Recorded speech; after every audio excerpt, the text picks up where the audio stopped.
Once upon a time, a Soviet war helicopter entered Allied territory. The aircraft was intercepted and shot down.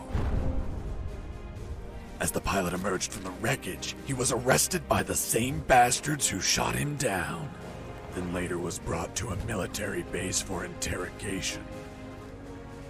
That pilot was me. Name? My name is Fox. Jesse Fox. You don't seem to be Russian. Russian? Me? You were piloting a Russian aircraft 2 hours ago. I also drive a Toyota, and I'm not Japanese.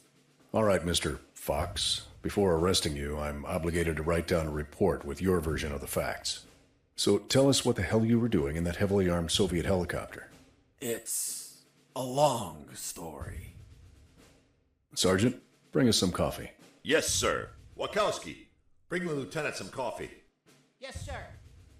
Well, Mr. Fox, we have plenty of time. Explain what happened. In 1972, a crack commando unit threw me in a prison for a crime I didn't commit. You're under arrest for a crime you didn't commit. I promptly escaped from a maximum security stockade to the underground, trying to survive from these soldiers of fortune.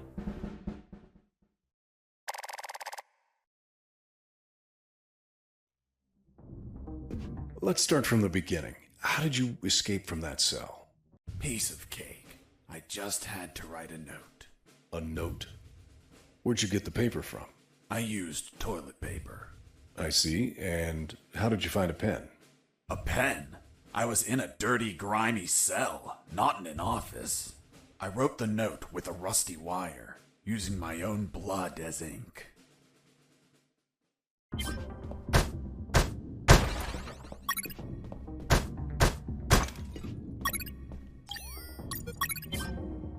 I scratched my arm with the wire and got to work. It wasn't easy. The toilet paper tore under the pressure of the bloody wire. Those bastards gave us cheap paper, one ply, unscented, and unpatterned. Why did you break the toilet? Why not grab the paper like a normal person? You know how prison is. It's kill or be killed. And I wasn't going to be killed by some dirty toilet. Hey, you moron!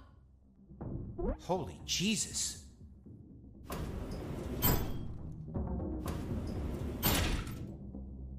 You schmuck. Do you really think I'd be stupid enough to kill myself? Kill myself? Ugh.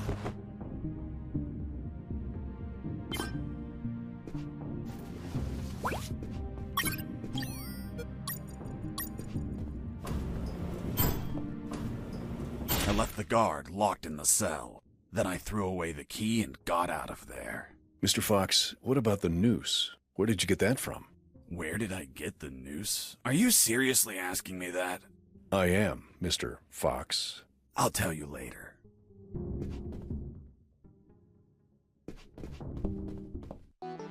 When leaving the cell, I found myself in a prison yard surrounded by some buildings.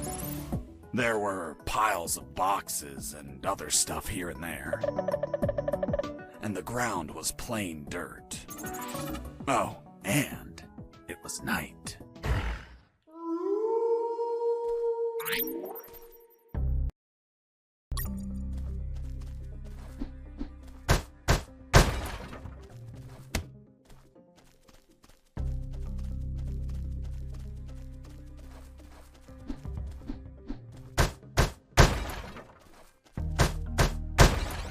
That box contained some filthy cloth scraps.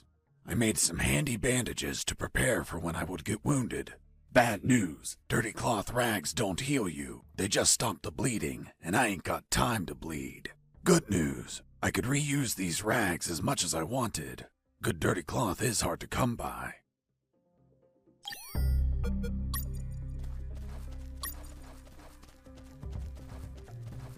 I thought everyone would be asleep at night, that it was safe to escape. I was dead wrong. I noticed the presence of 2 guards on the night shift.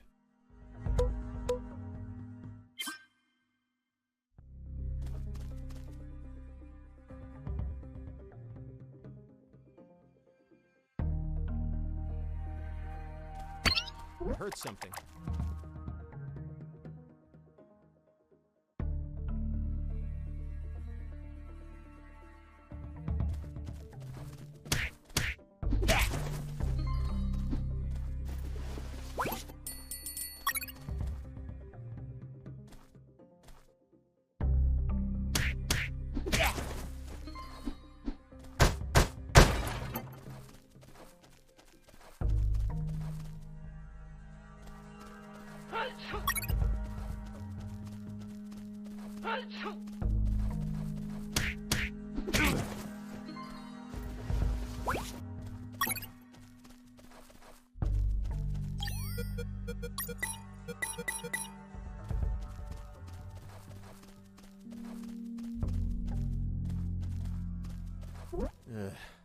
I need to pee.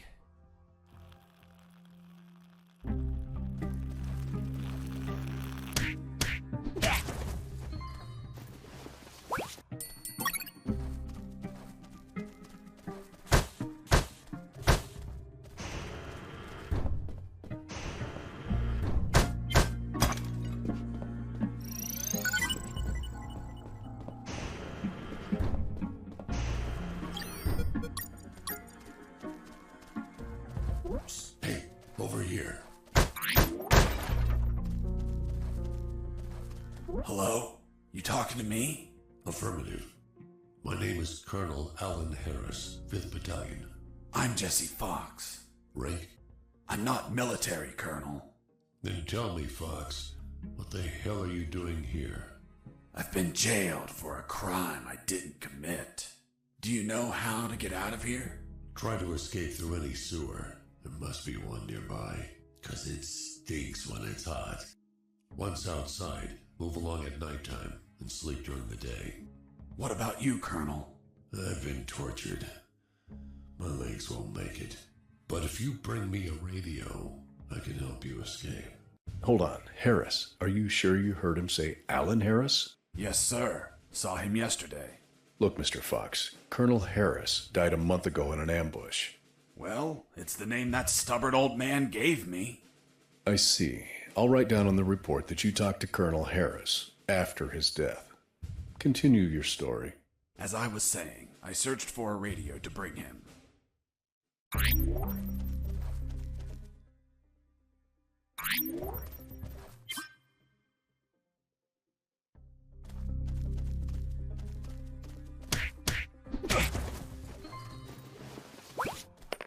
I took a coin off the guard.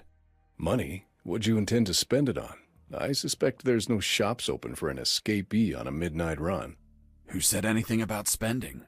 I used it to distract soldiers. I quickly found out that guards love picking up free coins off the ground.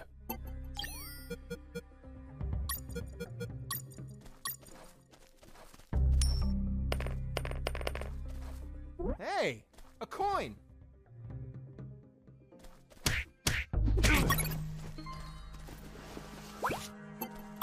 I picked up the guard's radio. Without encryption, I knew other guards could listen in on my conversations with Harris. I see. You still haven't told me how you got that noose. I'll tell you later. As I was saying, I needed to find a special encryption circuit to install in the radio.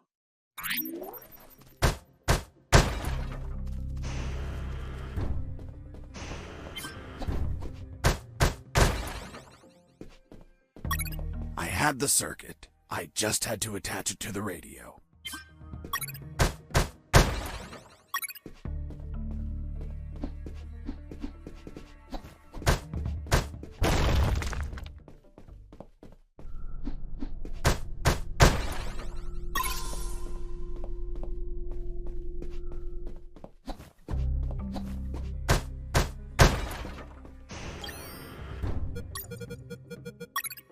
With the modified radio, I could speak to Harris with no one listening. Now, I just had to bring it to him. And the noose? Later.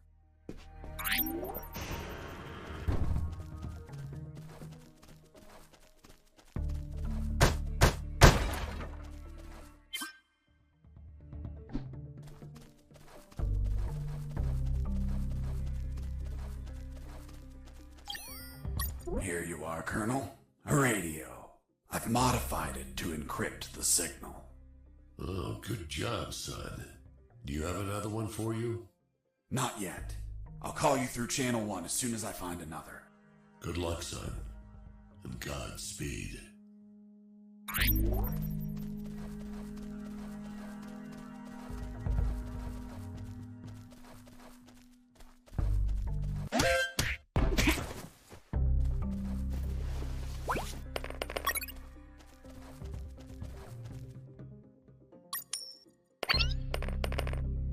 Hey!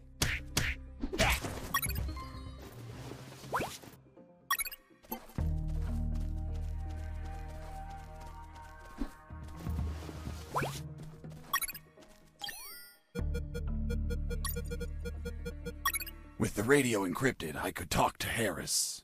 I wouldn't have been able to escape without his help. I hate to admit it, but the grumpy old man gave some good advice. Colonel, do you copy? Copy. I'm looking for an exit, but I can't find it. Search for a sewer. By the smell, there must be one nearby. Over and out.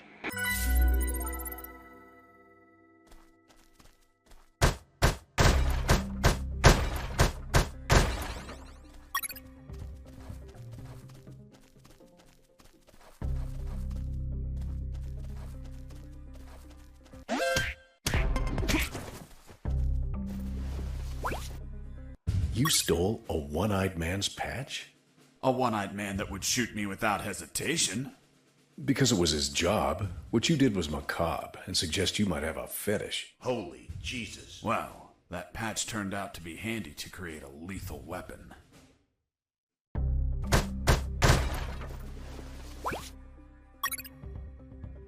You removed his glass eye too?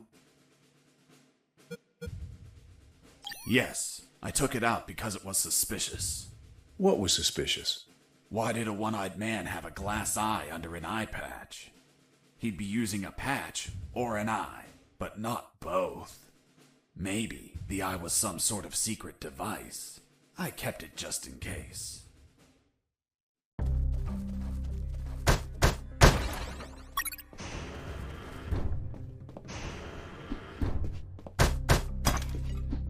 Hey, buddy. I have no paper. Can you bring me some?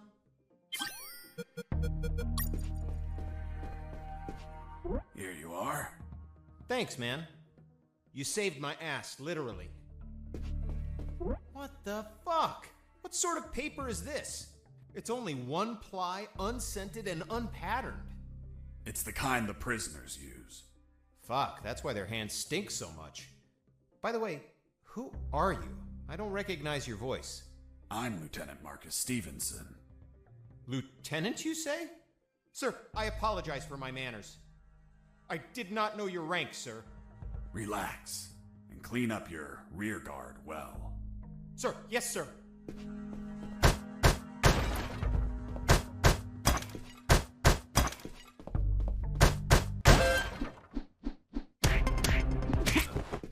You broke down the door and attacked a guard while he was on the toilet? Yes, I beat the shit out of him. Is that a joke? No, I literally beat the shit out of him. That toilet paper wasn't unscented anymore. Let's move on.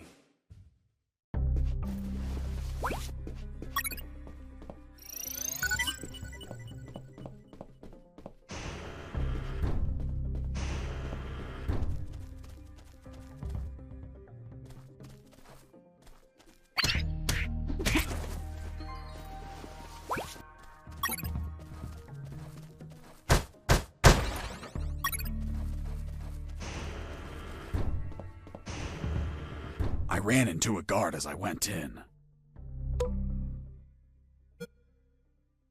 Luckily, the guy was sleeping. That bastard was going to have a rude awakening.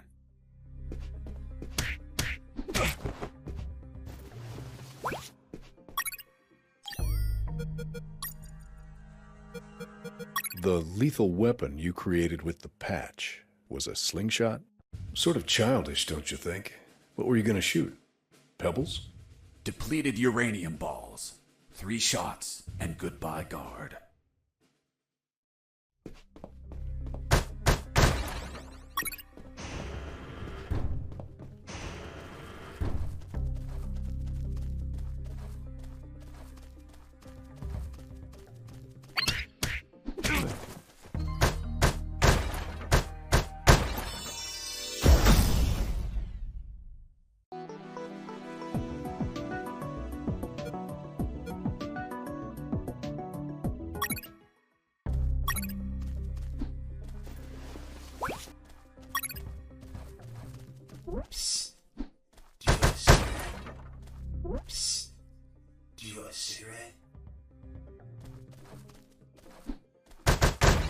With those first aid kits, I could disinfect and heal my wounds.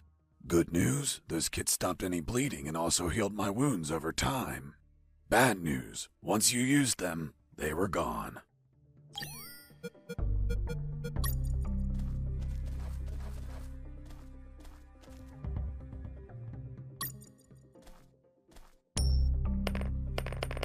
Hey, a coin!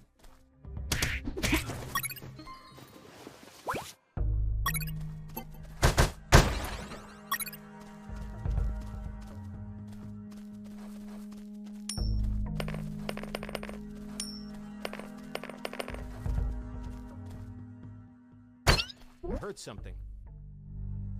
Hey, a coin!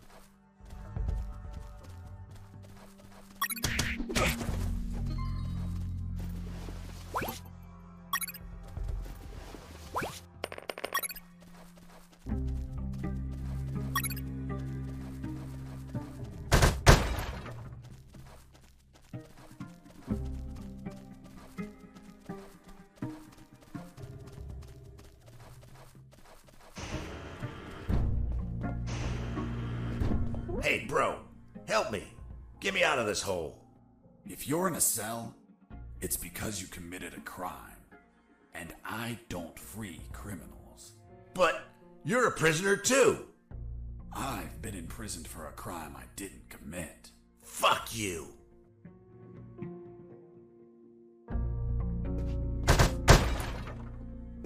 Hey, friend, I'm also innocent. That's what they all say. Please, they keep the key in that box.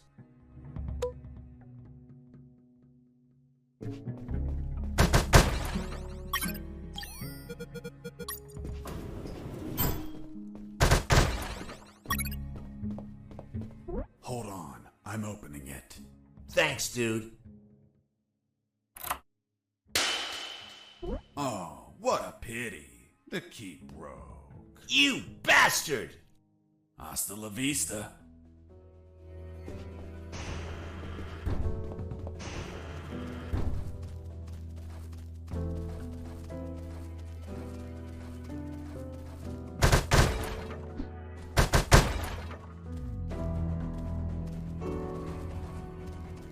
What's in your closet, Private? It's water, sir. Don't lie to me. This is wine. Praise the Lord.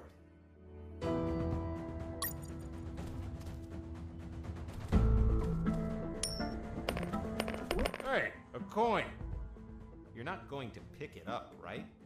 Yeah, why not? Come on, Mike. It's the oldest trick ever. As soon as you crouch down, smack! Smack what? The owner will show up and enlarge your sphincter. The Sarge says to the soldier, someone sent you a blank letter. The soldier says, it's from my wife's... I reached a special place where I found something. What, Mr. Fox? It was... what was it? Damn, I can't remember.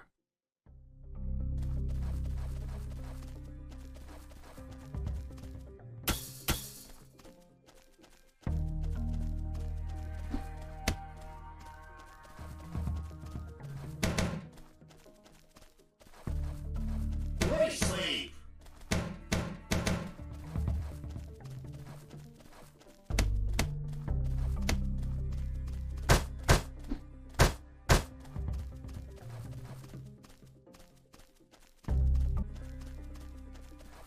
The soldier says to... Useless stuff. Could it be an escaping prisoner? Being so noisy? Nah, maybe it's Mike playing a joke on us. Psst. Do you want a cigarette? Thanks, dude. Hey, do you have a light? Thanks, dude.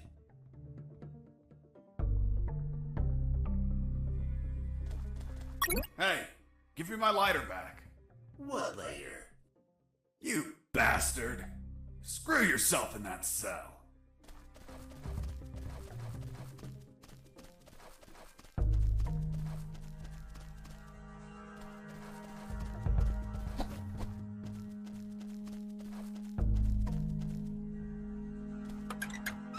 Nothing Hey, interesting. Mike, can you tell them again? Of course. The Sarge says to the soldier, someone sent you a blank letter.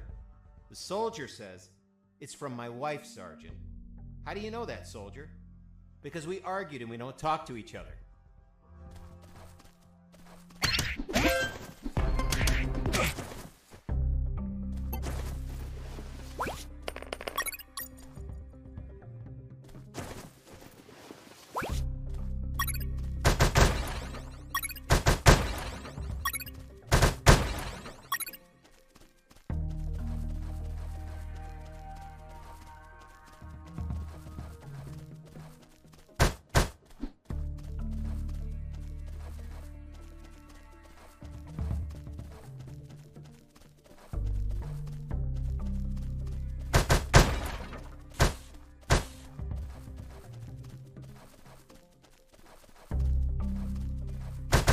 Under some crates, I found my salvation.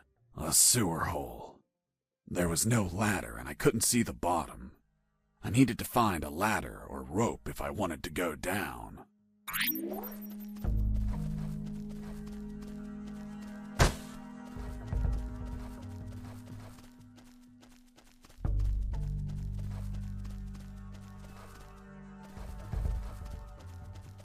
Oh yeah, now I remember. It was that damn grenade guy. I wanted to punch the hell out of him, but I couldn't reach him. Why couldn't you reach him? There was a ditch. A simple ditch stopped you? This was no mere simple ditch. It was full of tentacles and blood-stained spears that moved up and down, and bony arms that tried to grab me, and deadly lays. Okay, Mr. Fox. I get it. You couldn't reach him. For your own good, I'll not include the spears, arms, and tentacles in my report. Now, Mr. Fox, please continue your story. All right. The fight began as he tossed the first grenade at me.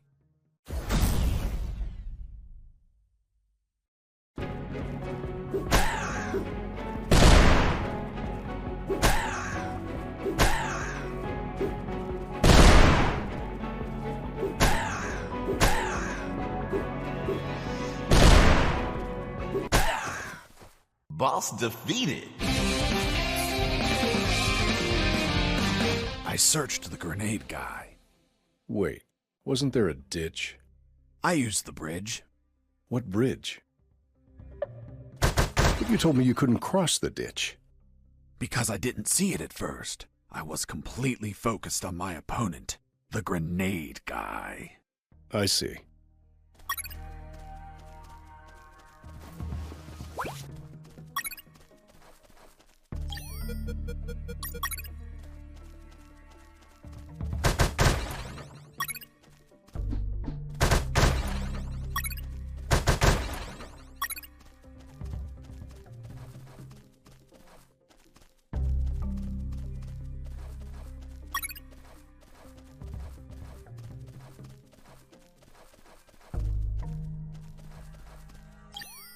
Fox here. Over.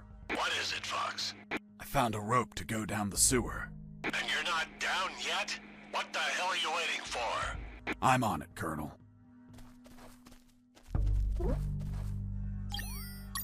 I couldn't see the bottom of that hole, but I anchored the rope and I went down.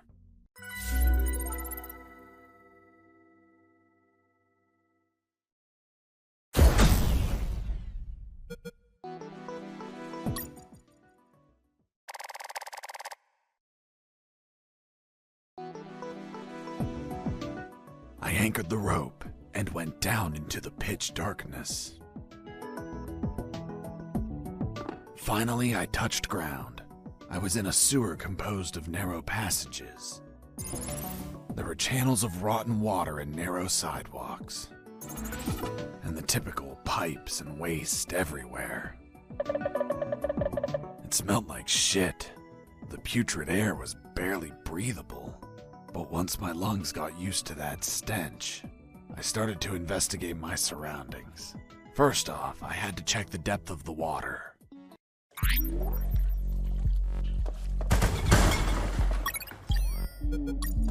I dipped the severed arm in the water to calculate the depth. As soon as I did, it started shaking. When I pulled it back out, there was nothing but bones. I couldn't explain what I saw, but my instincts told me this water might be dangerous. I'm not gonna lie, I had trouble getting where I needed to go. In fact, I had to build a floating platform to get through. Worse yet, everything down there was out for my blood.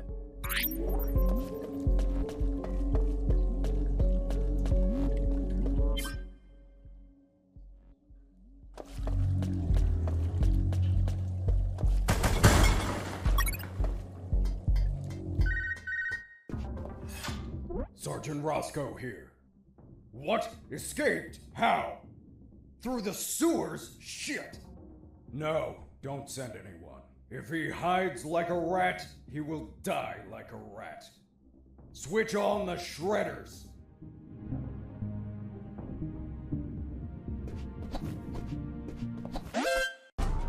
Huh. Did I just hear a rat? Get out from your hole, you cowardly vermin! Look what the cat dragged in. The escaped prisoner. We've got some big balls coming here, rodent. The situation was foobar. He was armed and hunkered down behind his desk. I was screwed. So what did you do? In 5 nanoseconds, I scrutinized the room and noticed a very subtle detail. There was a large globe in the middle of the room. I already had what I needed to take him down.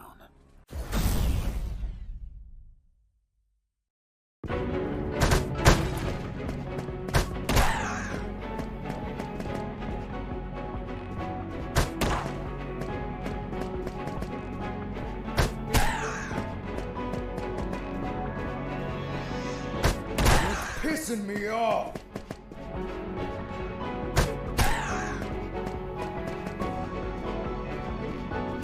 Damn you! Boss defeated.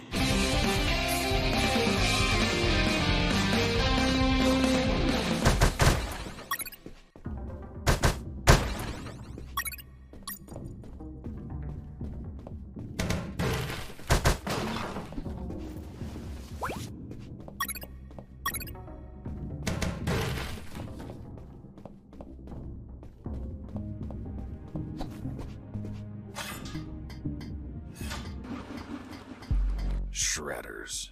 That asshole Rosco ordered to have them activated.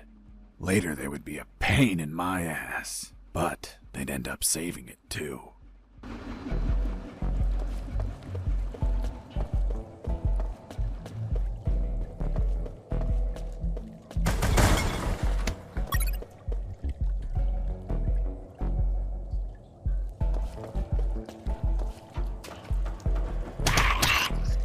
Hold on, Mr. Fox. What exactly did you say attacked you? What you just heard. Some sort of hybrid between piranha and human. A human piranha attacked you? I see. And in your opinion, could you elaborate how this hybrid could exist? That question kept gnawing at the back of my brain the entire day. I dwelled on it over and over again. And after seeing everything I saw on that base, their facilities, their experiments, their labs, I reached the only logical explanation. And what was that, Mr. Fox? A sick pervert must have screwed a female piranha around spawning time, before flushing it down the toilet with no care for its feelings. Holy Jesus. When the piranha ended up in the sewers, its eggs, fertilized by that bastard, hatched into man-piranha hybrids. The same ones that attacked me.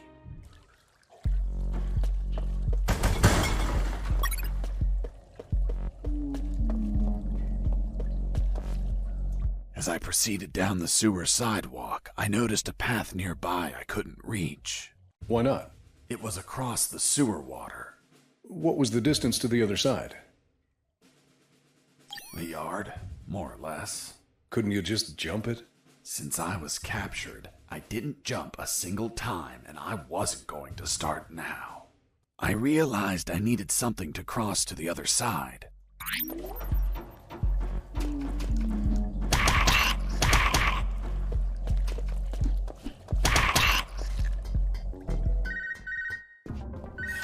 Son, do you copy? Copy, Colonel. I've been trying to contact you. There was no signal down in the sewers. Have you already escaped? Where are you now? Not much progress. I should still be near the prisons. Are you kidding me, Fox? You're still too damn close. You need to travel farther before coming topside. I know, but there are sewer channels blocking my way. Then build something to cross them, Fox. Find some materials. Where are you exactly? I think I'm in the office of some sort of officer. You should search for classified files about Operation Jericho. Take them with you. They're up to something. I don't know what. We must find out.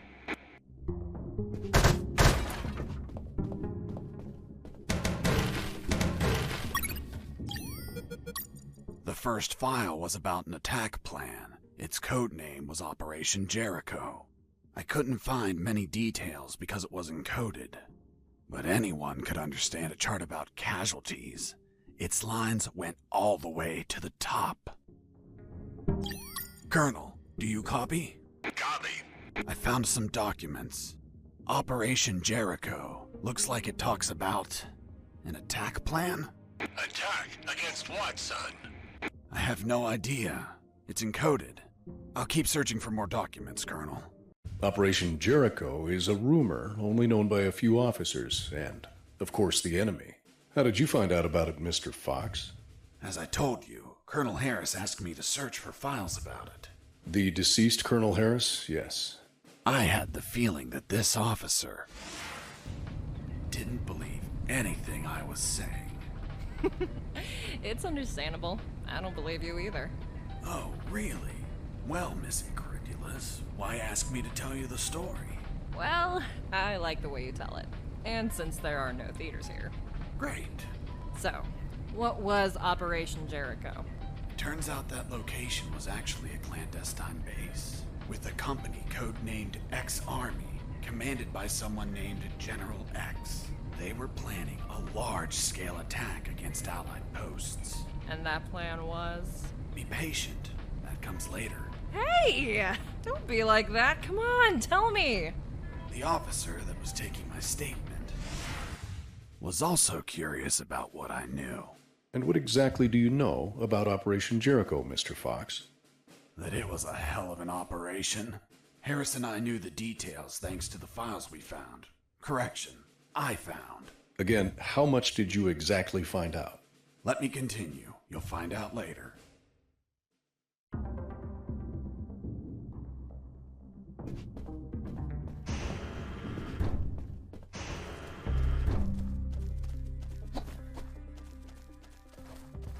Heading east, I ran into a hound. A puppy. You didn't hurt it, did you? A puppy? That monster was the size of a horse. Even so, I wanted to see if it was friendly. Puppy, puppy, are you a good boy? But that hound was trained to kill. Its bloody eyes looked at me like I was a well-done steak.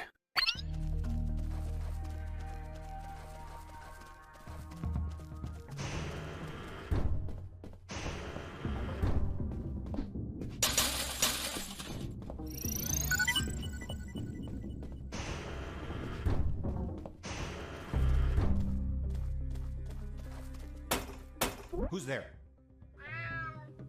Damn cat. Who's there? It's Mike! Fuck, Mike, you scared me.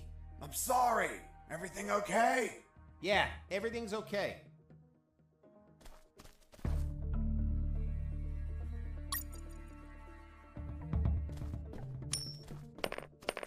Hey, a coin.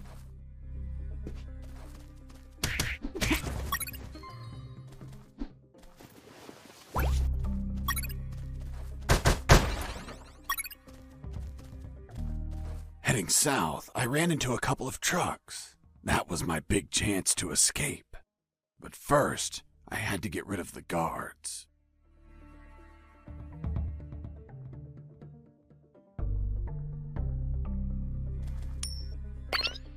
Hey, a coin! I heard something. Mike!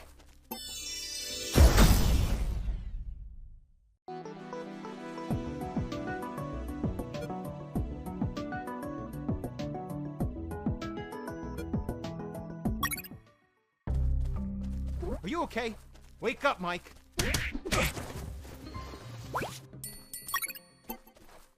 Once the guards were history, I examined the engine.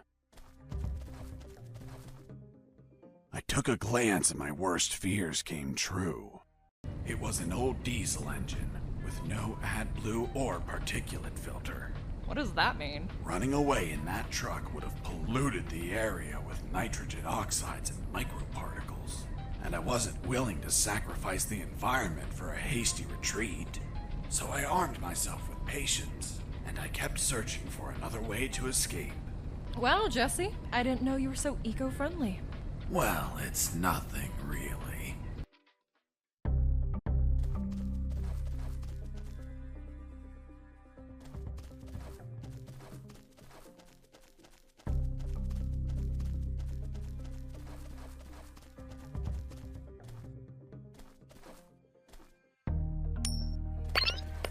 Hey, a coin!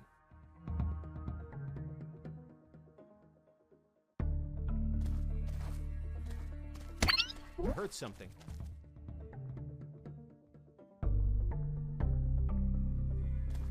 I heard something.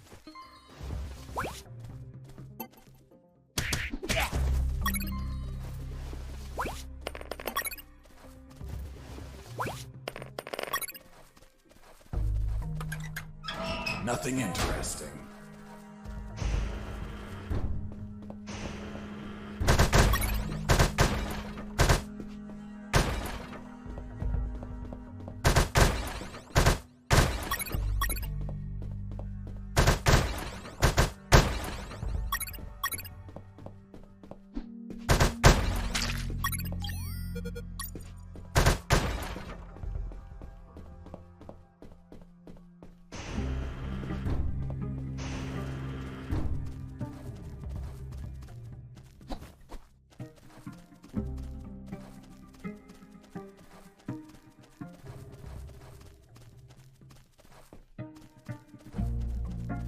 Mr. Fox, I'm still waiting on an explanation for the noose. Later, officer.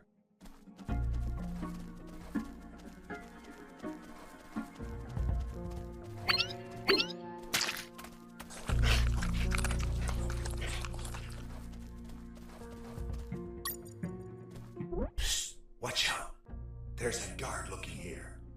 If you move, he'll see you. Tell me when he's not looking. That bastard won't move. He's over here all the time. Fuck. Hold on.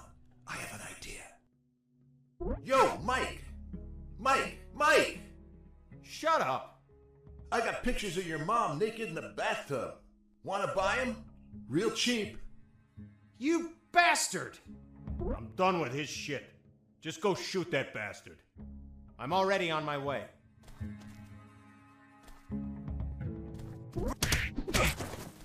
Nice. Thanks for the help. Thank you for knocking out that dick. By the way, name's Jesse Fox. I'm Mike. Hold on. Don't tell me the prisoner was also named Mike. No. Hold on. It wasn't Mike. I'm Robert. Let's see if I can get you out of here, Robert. Thanks, Fox, but no. If you escape, they'll shoot you. And I'd rather be jailed than buried. You don't have a radio, do you? Hold on. I'll get one for you.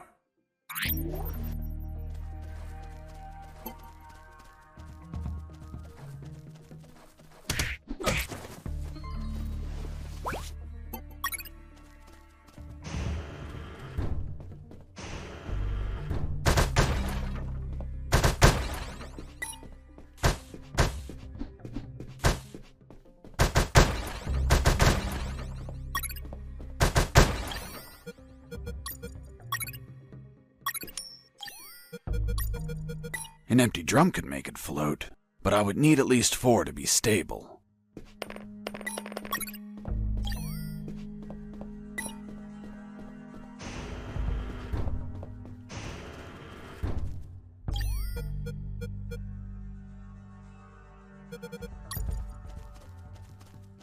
Psst. Hey, Robert. Did you get that radio? Yeah, here you go. Thanks, Fox. I'll call you if I find out anything. If you want to talk, use channel 2. Okay, now get out of here before the guards show up.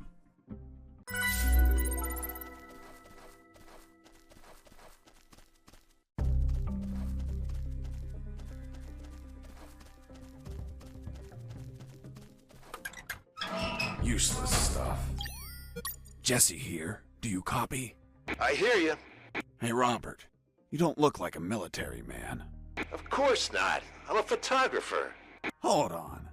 You're not a paparazzi, are you? Haha, that's right. A paparazzi. And one of the worst kind, too. Who was your favorite lady to stalk? Her name was Big Bertha. Oh, Big. That your thing? It was the name of a German howitzer. I'm actually a war journalist.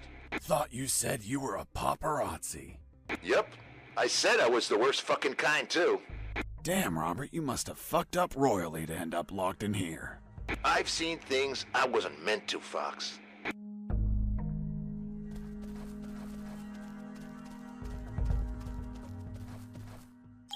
Robert, still there? Yep. Hey, how did they catch you? I was in the outskirts of Katsala, taking some pictures of a bunch of military trucks. There was too much security. They were obviously hiding something. I couldn't clearly see what they were loading, so I got closer. Turns out, I got too close. Next thing you know, I was surrounded by a bunch of pricks, aiming rifles at my head. Did you at least manage to see what they were loading? Sure did, but I was disappointed. What did you see? Concrete. Concrete? Are you kidding? 2 huge rectangular concrete blocks. Each could barely fit into a truck. You were imprisoned for a piece of concrete? Fuck, man. I'd be disappointed too. Too much security for something so mundane. But enough about me. You should get back to your escape, my friend.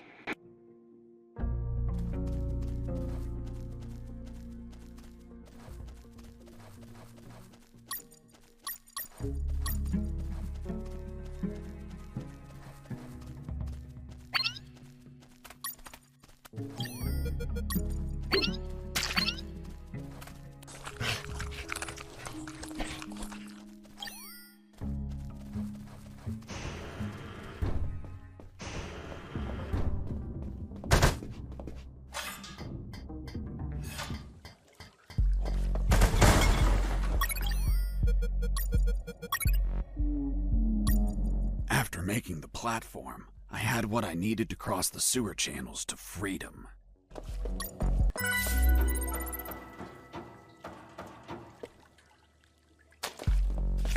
Hold on, Mr. Fox. The platform just vanished.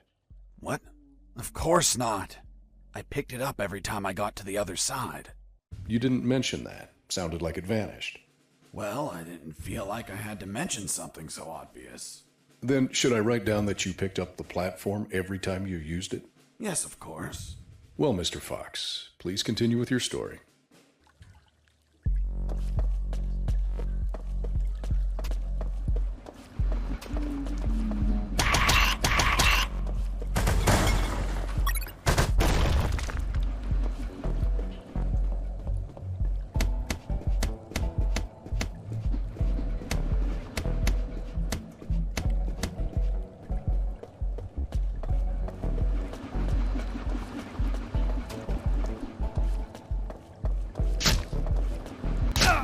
I was injured and losing blood. I had to heal that wound before I bled to death.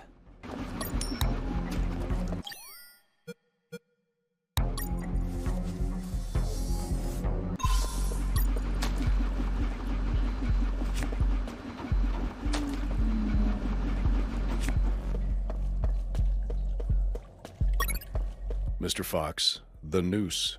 Later. Don't try my patience, Mr. Fox.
way, how many rats were down there?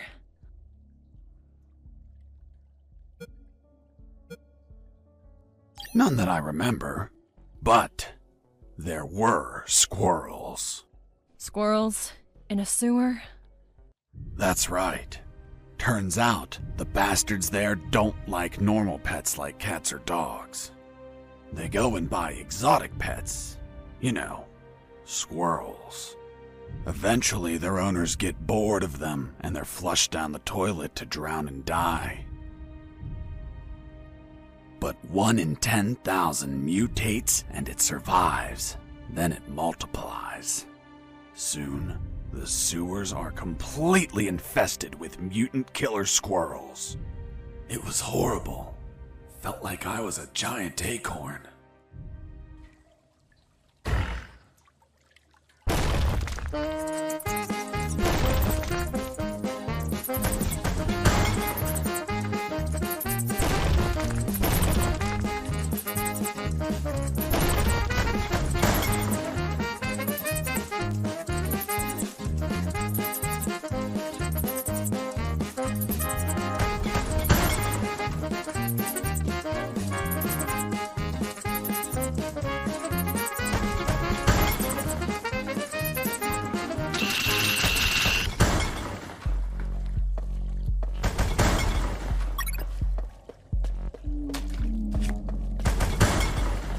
Inside some debris, I found an old flamethrower.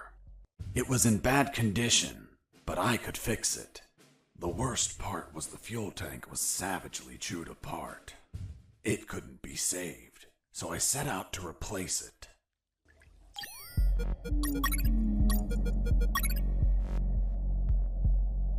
After the repairs, my flamethrower was ready. The tubes were covered in rust, so I took great care to avoid overheating it.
You must have been very lonely down there. Nah, I had some company.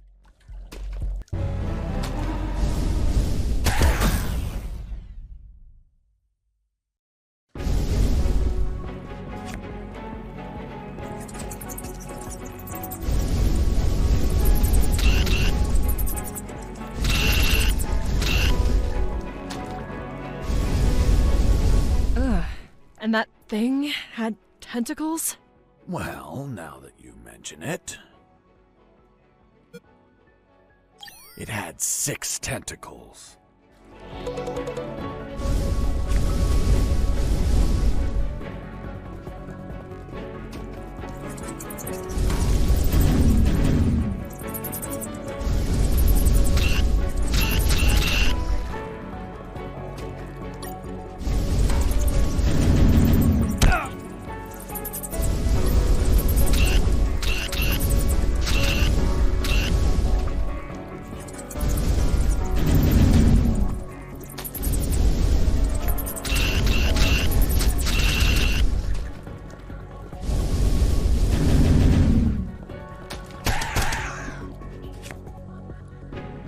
Nearly had that thing dead, but then my luck turned south.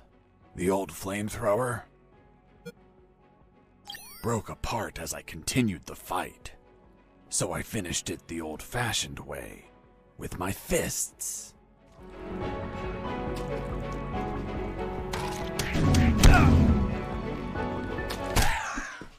Boss defeated.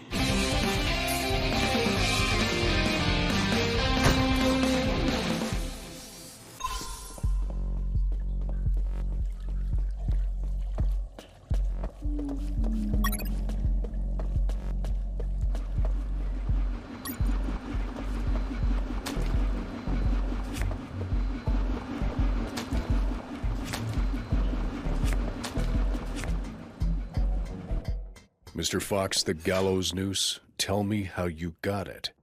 I'll tell you later. Enough! You've tried my patience, Mr. Fox. Tell me right now how you got that damn noose, or I'll kick your ass and throw you in isolation. Okay. No need for that. I was just about to tell you.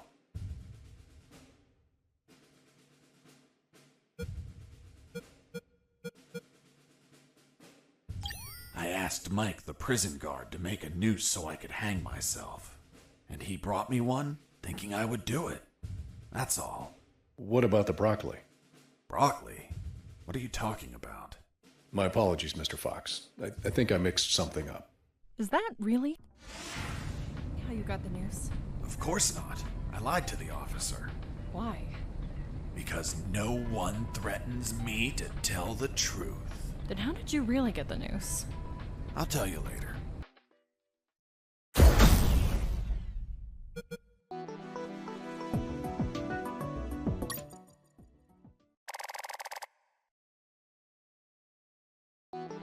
The light at the end of the tunnel was not the jungle I was hoping for.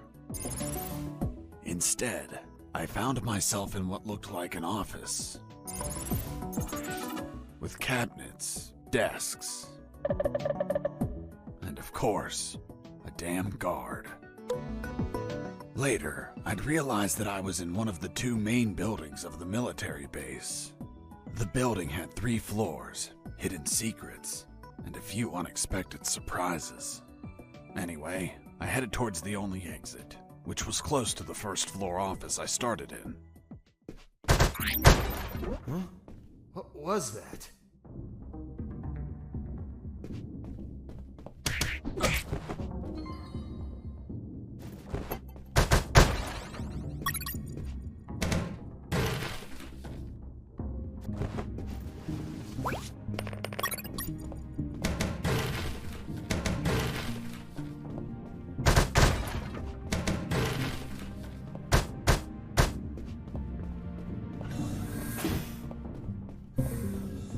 In the beginning, I didn't know exactly where I was, but I knew for sure I wasn't outside.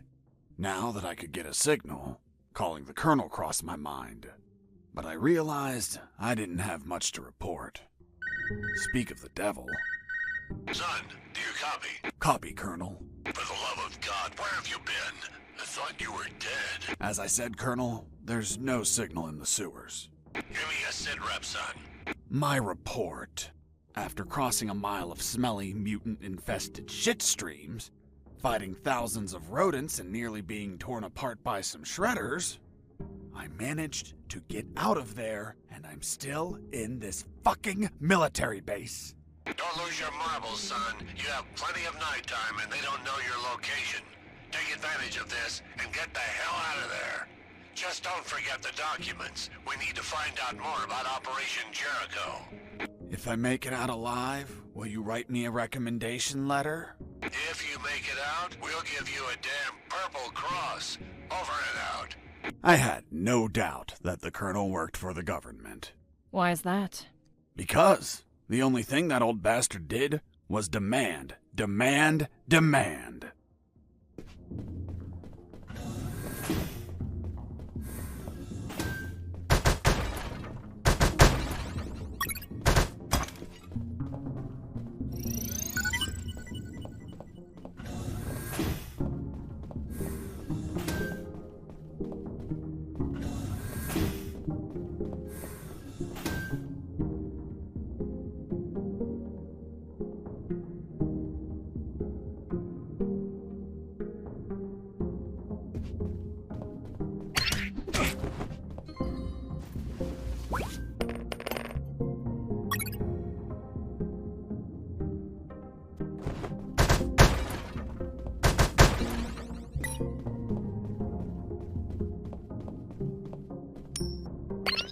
Hey, a coin.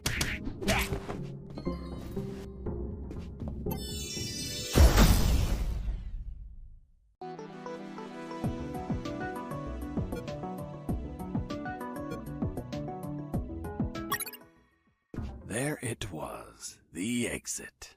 Sergeant Roscoe's security card didn't open the door, so I had to search for someone who would lend it to me.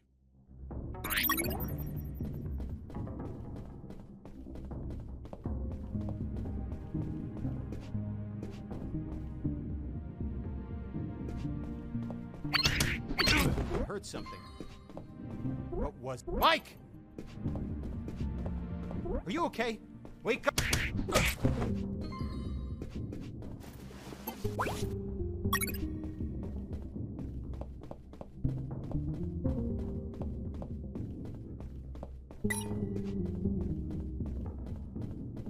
There, right in front of me, was the sick bay. Walking through that door changed everything forever.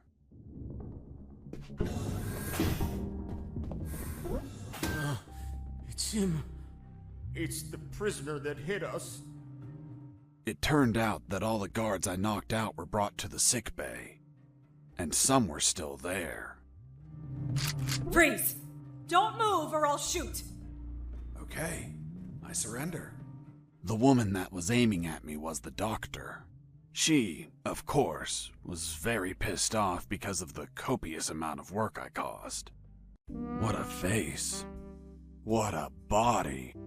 What a beauty. This girl was smoking hot, and she had a gun aimed straight at my head. At that distance, I couldn't do anything to neutralize her. I had to improvise. I needed something that would cause a non-lethal wound, like a sharp piece of metal. But I had to grab it without making a single step.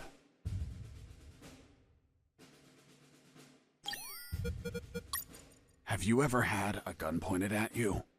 Your adrenaline skyrockets. You react on instinct. Everything happened so fast that the doctor had no time to react.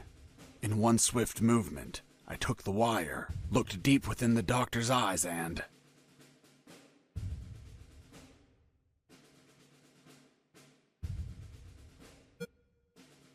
I stuck it in my thigh. What the hell did you just do? I just hurt myself.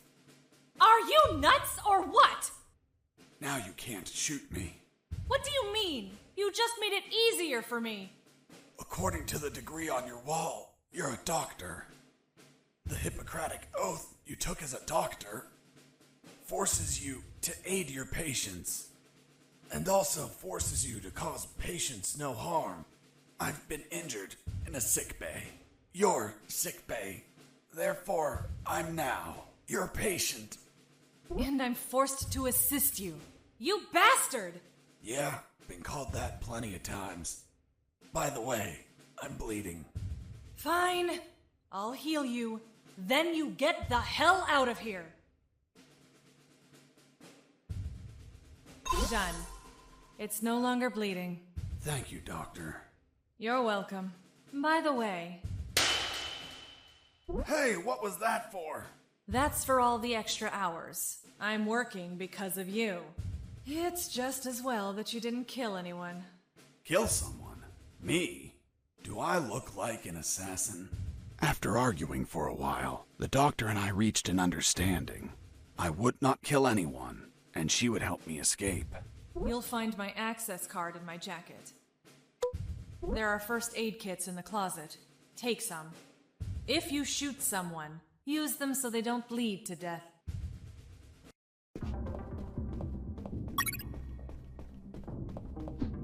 My rack!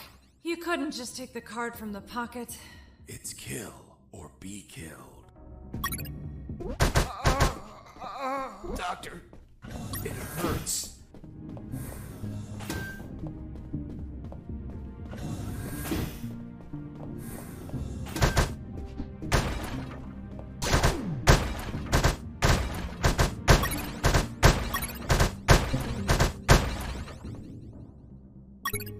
I finally had a gun. Now I could kill those guards. That is, if I were an assassin and didn't promise the doctor I wouldn't murder anyone. So if I shot someone, I had to use a first aid kit to heal them before they bled to death. So, you really didn't kill anyone? Of course not. I'm not an assassin. The gun I found was empty, but it had a 10-bullet magazine. So, I loaded it up with any bullets I found.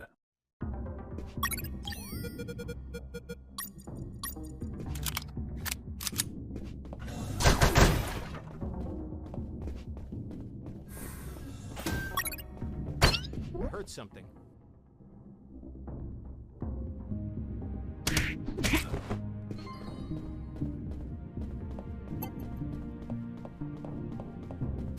I heard something.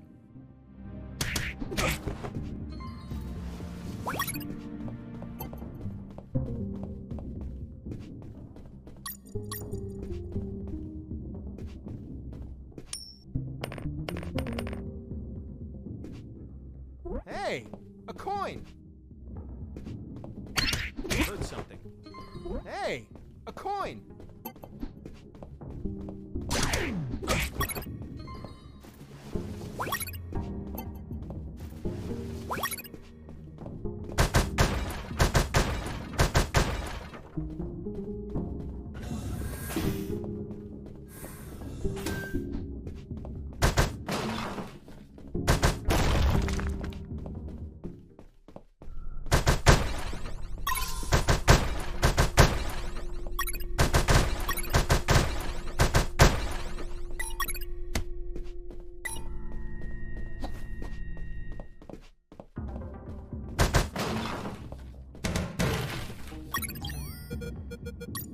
The second file of Operation Jericho was a compendium of coded numbers. It also had a map, so those numbers could be the coordinates of attack routes, or potentially the attack targets themselves. The first file was about an attack plan. Its code name was Operation Jericho. Colonel, do you copy? Copy. I found more documents. They look like a list of coordinates. Coordinates of what? This document is encoded as well. I don't know what the coordinates are for. They could be strike targets. Those bastards could be planning to attack us.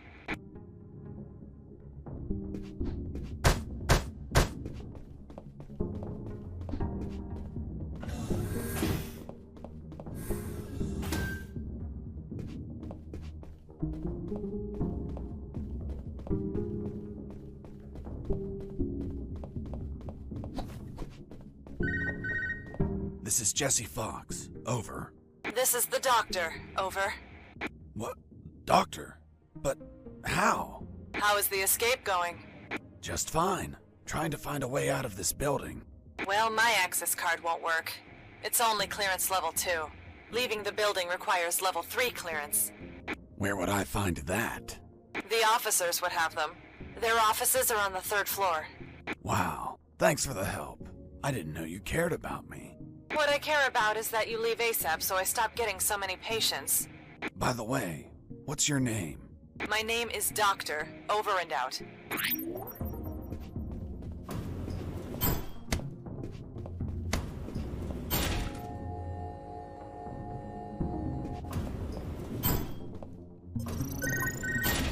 Colonel? Fox, do you have what you need to leave? Not yet, Colonel, but a contact told me where to find an access card. A contact? Yes, a doctor. A doctor? Give me a description. She is smoking hot. Oh, for God's sake, control your hormones, son. We're in the middle of a very serious operation. Listen, Colonel, make no mistake. I'm not in any operation of yours. Nor am I any of your soldiers. I'm only trying to escape from this damn place. Damn it, Jess, don't you realize this isn't an escape, son? You must realize Operation Jericho could end up with countless casualties. And it's your moral duty as a citizen to prevent it. Prevent it? Me? Is that a joke? Yes, you. Search every damn office in that building for any information you can prevent that damned plan. Over and out.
Useless stuff. I noticed a few abandoned crates that were thirsty for some punch. They seemed easy to reach. That is, until the containers started to drop.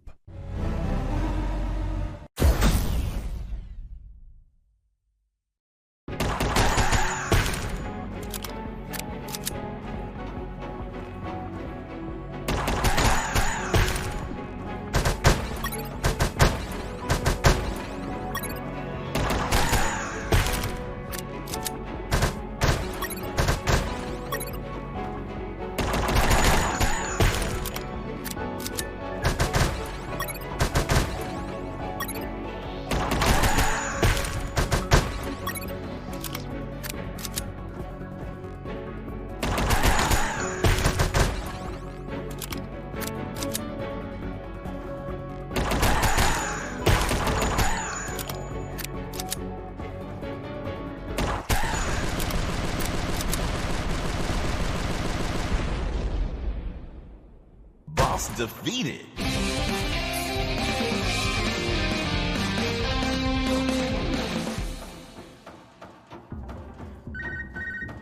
This is Jesse Fox. Over. Doctor here. Hey, Jesse, I need a small favor. Favor? Of course. The guards you injured on the first floor just keep coming in. Can you find a less vicious way to handle them? Not that I care, per se, but I'm getting a little overwhelmed here. Oh, sorry, Doc. You can count on me. You're drooling. What? Oh, sorry. Her voice was so damn sexy. Is my voice not feminine enough for you? Well, it's girly, of course, but... Oh, shut up. Continue your story.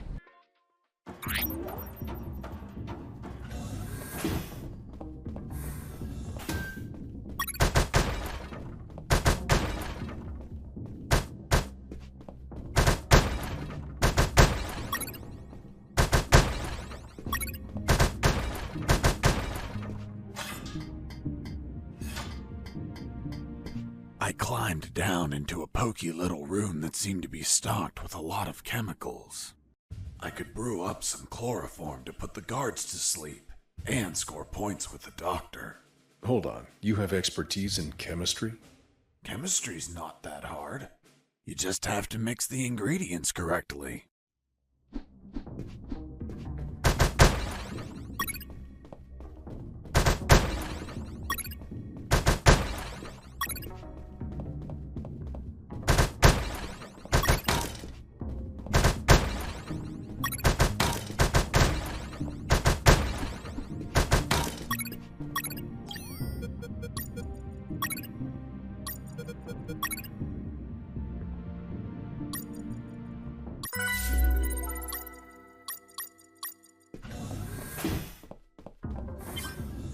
A guard with his back turned was listening to music. It was the perfect chance to test out the chloroform. I just needed to sneak up and put him to sleep.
Thermal sensor. Those thermal sensors had a detection angle of 90 degrees, and would sense the heat of my body like the Predator. They obviously wouldn't detect through the tall brown boxes in the facility, so I could hide from them like how I've been sneaking around the guards. But the containers weren't everywhere. Any wide open areas were a problem. That's when I thought to call the Colonel, where I'd learn a way to trick the sensors. I knew better than to punch while wearing the suit. It was delicate and could tear. Bad news, no punches while wearing the suit. Good news, scoring more points with the doctor. Colonel, do you read me? Loud and clear, Fox. I'm on the 3rd floor. This is where the offices should be. Search for more files. We need more intel about the attack. That's not going to be easy. In the middle of the night. Those offices should be empty. Haven't seen anyone yet, but there's a thermal sensor. I can't proceed without setting it off. Do you have any ideas? In the Army, we use insulating suits to conceal our body temperatures.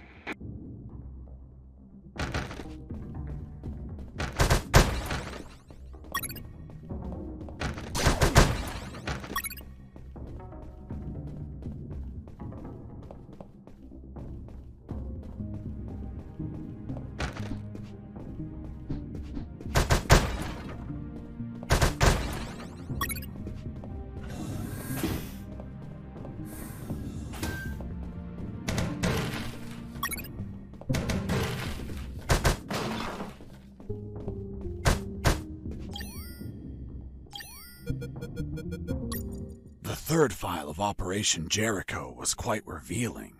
It had a map of the Kantor province with exact coordinates, an ambush plan, and a picture of the colonel with his name under it. Apparently their plan was to kidnap the colonel without leaving a trace. The second file of Operation Jericho was about an attack plan. Its codename. What is it, Fox? Colonel, I discovered a third document. Good job, son. What's on it? Let me take a look at it. Interesting. What was your name? Colonel Alan Harris. Why do you ask? Because your name is written here. Don't pull my leg, son. I'm serious, Colonel. It's right here. Damn. This means that they need me for their plan.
In the next corridor, I ran into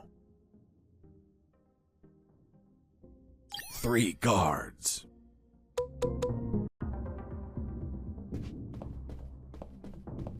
I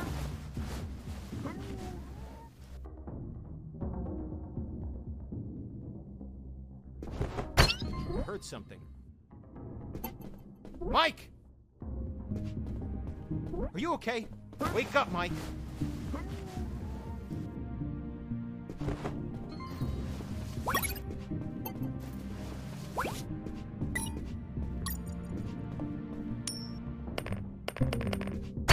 I heard something.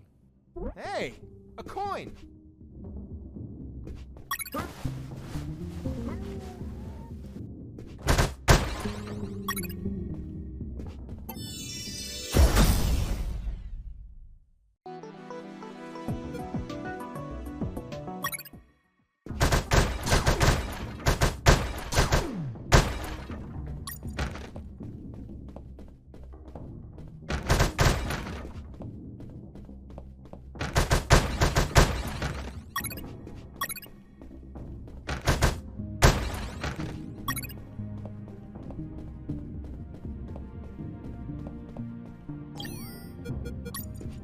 Jesus, you scared me. Sorry, I didn't think anyone was up here. Yeah, me neither. My name's Mike. And you are? I'm Mike, maintenance. I had the day off today, but our damn officer kept me here the whole night fixing stuff. What an asshole. I'm gonna kick his ass so hard, he'll drop his level 3 access card and be stuck in this building. Where's his office? Really? Wow! It's right behind you. That's the door. The one with the lasers? Yep. Let me guess. Deadly lasers. Yep, disintegrate you on contact. Oof. Well, maybe another time then. Hold on. If we generate a small power surge in the right circuit, those lasers will shut down. Great. Let's do it. I'll need at least 12 batteries. We keep them in the boxes on this floor. You get the batteries. I'll prepare the surge. Hey, Mike. Here are the batteries. Good. Hand them over. I'm ready here. Just gotta connect them to this wire and... Woo! Lasers deactivated? Nope. Shocked my hands. Let's try this again. Let's try this wire instead. Woo! You okay? Bye, lasers. It's gonna take a while to fix them, but no regrets. Totally worth it. Thanks, Mike. I owe you one. Don't sweat it, Mike. We're even. I was finally in front of the office door. On the other side, I could hear someone talking on the phone. Yes? I see. Are you sure about that? Damn! That's high treason! No, that won't be necessary. I'll deal with it personally.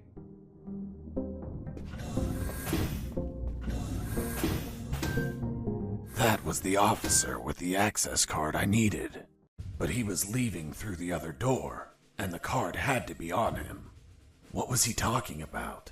Who was the traitor? It wasn't long before I found out my answers.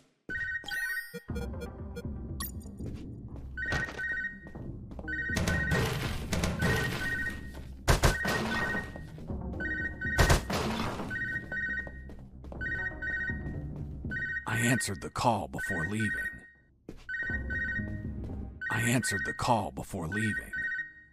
Hey, Fox, are you there?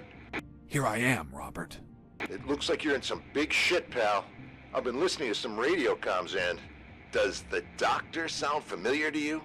Fuck yes. Why? Because I heard that someone is going to arrest him for treason. Damn it. I have to stop them. Careful, Fox. Don't panic. This shot could be a trap. Robert's call made my head spin. I left the office as fast as I could.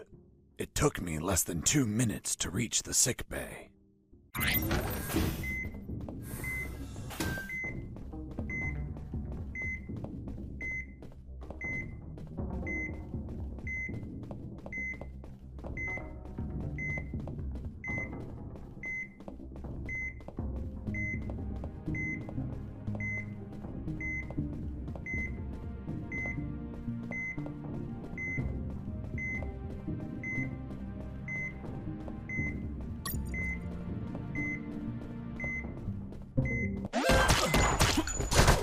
I shot a guard. I couldn't let him die. I promised it to the doctor. I had to heal him before bleeding to death. So I got close, and I used one of my first aid kits.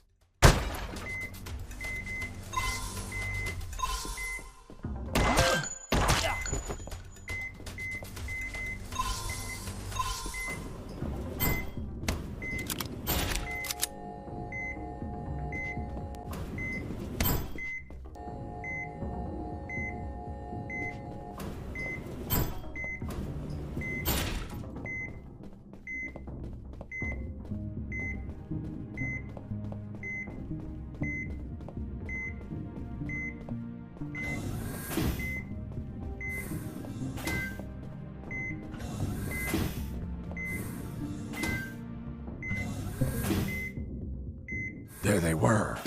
Robert was right. Those bastards were going to arrest their own doctor. Sons of bitches. I wasn't going to let it happen. As I got close, I could hear shouting from inside. Then I remembered what Robert told me about being careful. I held back my urge to kill and listened to the conversation. And why did you give him your access card? I didn't. He took it from my jacket. But you did nothing to stop him! This is high treason! You're in deep shit, Dr. Hoffman! So, Dr. Hoffman. I'm surprised, Mr. Fox. You managed to remember a surname. Well, I had a neighbor named Hoffman. Big German man. Very hairy. He won the lottery and was planning to retire, but his gonorrhea had other plans. Fascinating. Let's return to the story, please. Sure. Where was I? This is high treason. You're in deep shit, Dr. Hoffman. Good. Just testing if you were listening. You want a doctor that has no idea how to fight. Stop a man that knocked out all your guards? Are you really that stupid?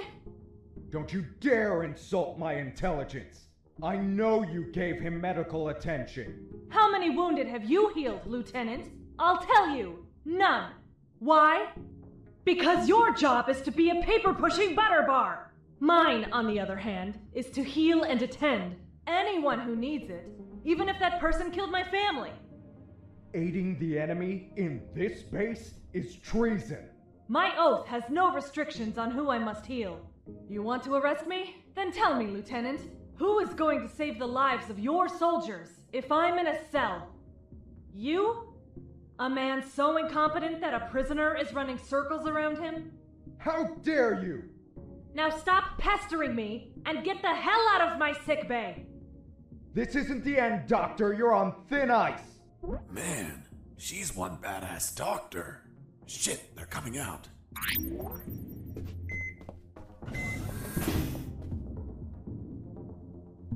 And off he went, taking the level 3 card with him. I needed that card if I wanted to get out of this building. But before that, I had to check if the doctor was okay.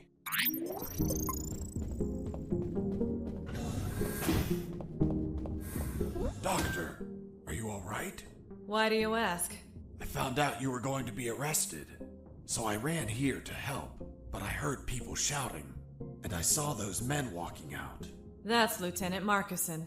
All bark and no brain. I can't stand that moron. Really? I couldn't tell. But once he speaks to General X, I'll have some serious problems. You've dragged me into quite a mess. Sorry, Doc. I didn't mean to cause you trouble. Yeah, I know. Anyway, thanks for worrying about me. It's what I do. That Markuson has a level 3 card on him.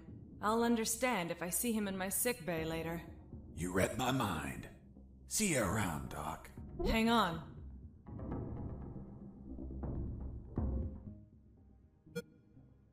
You look tired.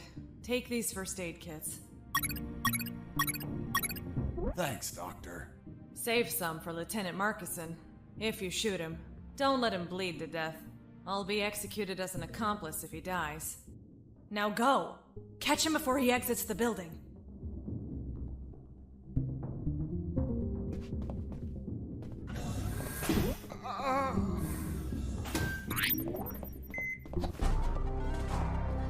Well, well, well. If it isn't the slippery, cowardly pet of that traitorous bitch. What's up? Is your conjugal visit over? I'm in charge of enforcing curfew, and only I can leave from here. Problem with a building this large? There are too many hideouts for a mutt like you. So... now it's just you and us, mutt. You can't run, and you can't hide.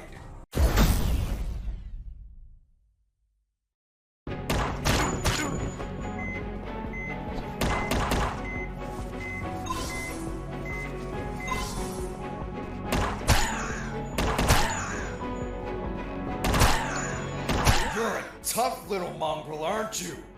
I wonder if old dogs can learn new tricks. Let's see you chew your way through lasers.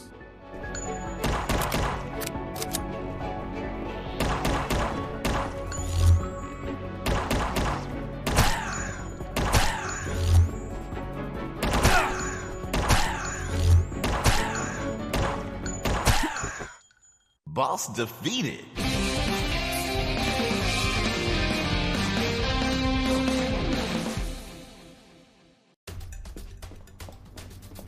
Finish this, once and for all.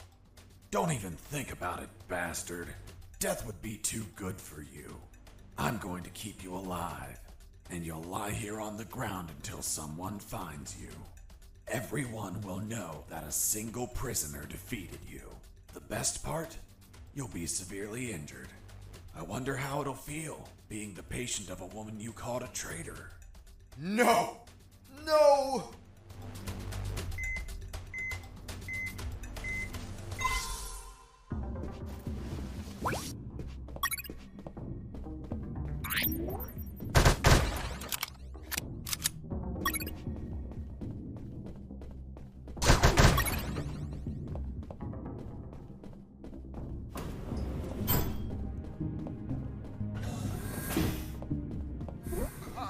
Doctor, it hurts. Don't speak, Mike. You have a broken jaw. Try to get some sleep.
I could finally breathe some fresh air.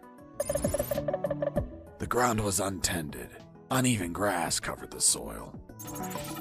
And the jungle was relentless. Everything was dark, save for a light above the door.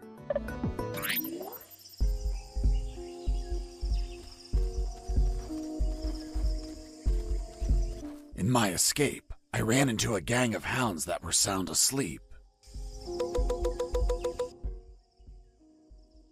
Their sense of smell was 100 times stronger than ours, and my stench, a mixture of musty sweat and sewer gas, was an alarm clock. I had to be mindful of which way the wind blew, because I needed to pass between the dogs without my scent reaching their nostrils. Colonel, do you copy? Copy. I managed to leave the building. Well done. Now you have to get as far away as you can. I'm on it. Damn, this jungle is dense. By the way, I found some sleeping dogs, and I'm going to sneak past them. Don't even think about calling me for the next 5 minutes. I don't want to wake them up. Got it. Over and out.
we supposed to shoot him? No need. Let's make a bet, Mike. How high? How high what? Look! The landmines! Wait! The look on your face! Mike, you're a dick. Yeah, I know.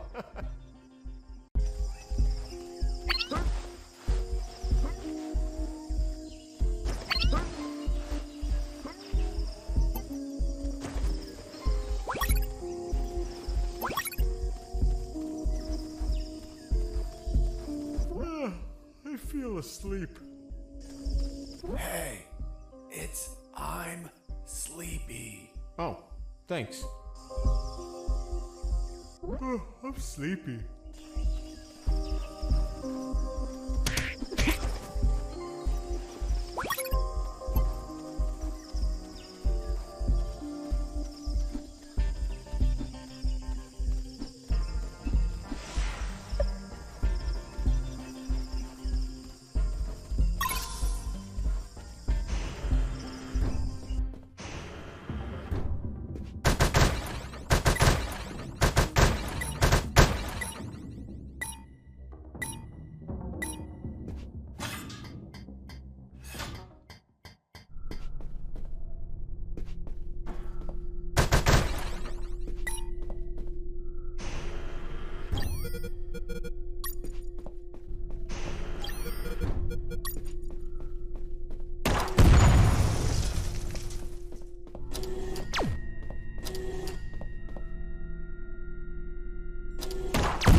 There was nobody in the room, but my instincts told me it was a perfect place for a trap.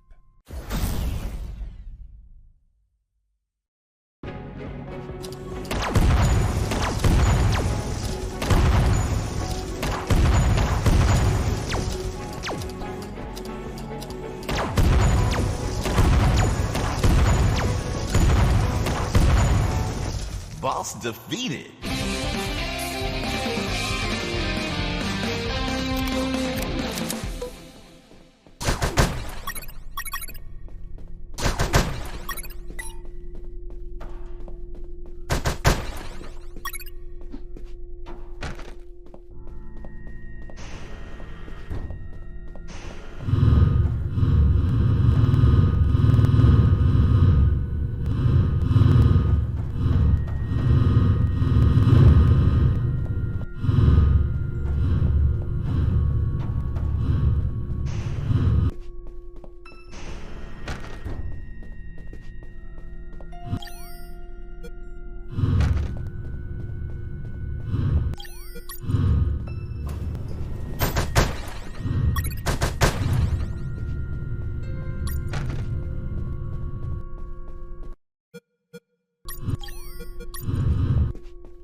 Mines weren't the only threat. The jungle was home to ferocious hunters. I noticed the presence of giant CC flies fluttering around. One bite and I'd be asleep forever.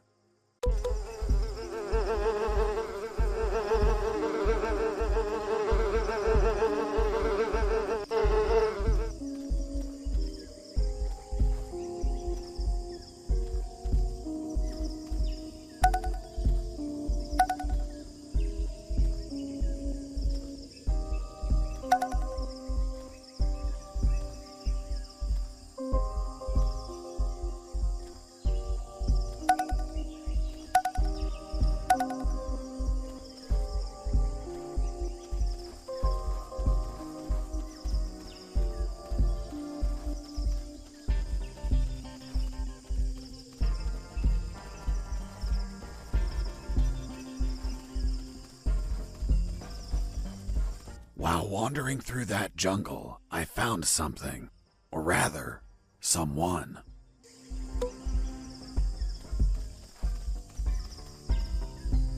I saw the rotting remains of an escaping prisoner. It had a note. If you're reading this note, then I'm dead. My name is Henry Stanley, and I was imprisoned for a crime I didn't commit. Damn, just like me. After escaping from my cell, I ran away through the sewers, then ended up in the Alpha building. I finally managed to leave that damn building, but now I'm lost in this tropical hell.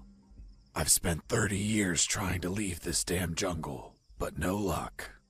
I'm old, and my strength is fading. I won't last long. These are my last words. These were his last words. Other than the note, there was a compass, but the needle was missing. A broken compass was useless, so I didn't take it.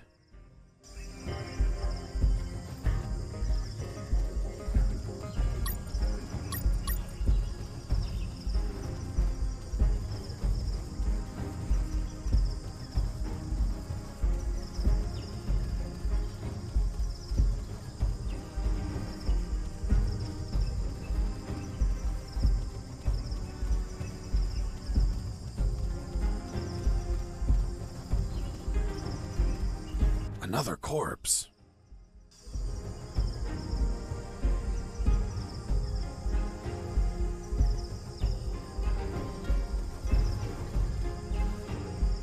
I searched the corpse.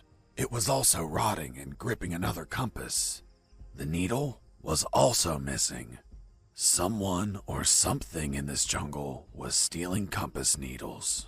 There was a secret pocket in his ragged clothes. Within, I found a note. If you only found this note, then someone else stole my other note. Another note? Damn! Someone passed by before I did and stole this poor man's note. I never knew what the other note said.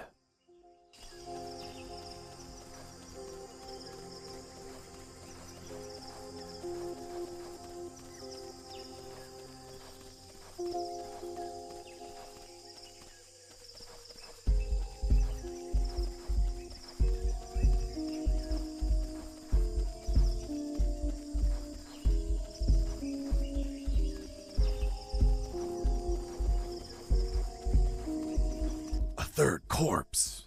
Fuck, that jungle was more dangerous than I expected. It was rotting too. Like the others, it had a compass on it. Don't tell me. The needle was missing. Exactly. Could it be that you were running into the same corpse over and over again? I commend you for coming to the same conclusion. I passed by 7 times to confirm it. I was wandering in circles. The damn jungle was toying with me. I had to orient myself somehow or I'd end up spending 30 years in that maze of trees. I tried to direct myself by watching the stars. But the damn top-down view only let me see the trees and ground. So, I had to find another way to gain direction.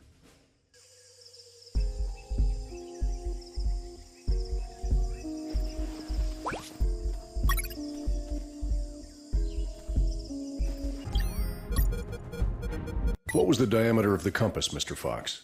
Around 2 inches. And how long was the rusty wire, Mr. Fox? 6 or 7 inches. Wasn't it a little too long to place it inside the compass? I'm stupid, but not that stupid. I just used a small piece of the rusty wire, not the whole thing. I ripped off a piece with my teeth before placing it in the compass. But that wire wouldn't have been magnetized. How did you expect it to work? Modern compasses don't need the wire to be magnetized. Just turns out the compass wasn't modern. I was looking at the compass, thinking of how to make it work, when something caught my eye. In the middle of the grass, something glimmered under the pale moonlight. In my peripheral vision, I noticed I was not the only one to spot it.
Sir, I saw someone behind the fence.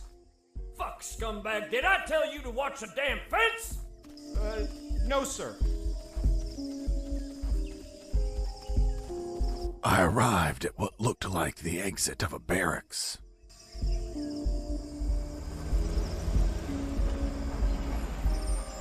Mike. I'm late and I have to take this truck to the port. Are you gonna open the damn door or not? Hold on, I'm opening it. My instinct told me the gate was going to open and a truck was going to leave. I could sneak onto the truck and get far away from here. See you later. Yo, Mike! Mike! What's up? Hold on. I need to verify the departure permit. Fuck, Mike, hurry up! Yeah.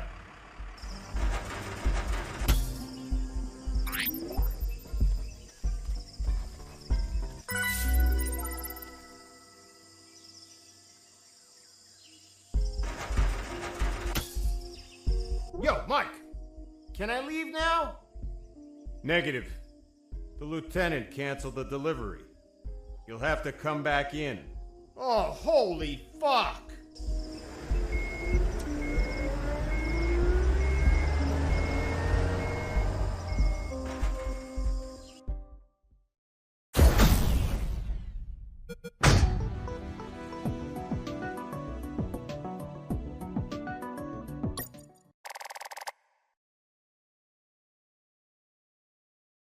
The trip was shorter than expected. Instead of heading away, I ended up inside the compound. The ground was muddy, beaten lifeless by countless combat boots. There were sandbags and boxes everywhere. I heard Mike getting off the truck and talking to the other Mike. Hey, Mike, what the hell happened? Someone screwed up and loaded the wrong stuff. Useless fuckwads! They reported that they'll get the correct stuff loaded soon. Sounds like a nap is in order. No can do. They're loading onto another truck in the north parking lot. Serial number 233980. So move your ass there. They told me to head to the south gate just so I could be sent back to the north one? Fucking bureaucracy. My instinct was back, and it knew of another truck I could ride. My plan to stow away wasn't screwed at all, just slightly delayed. I only had to reach the north gate without being seen.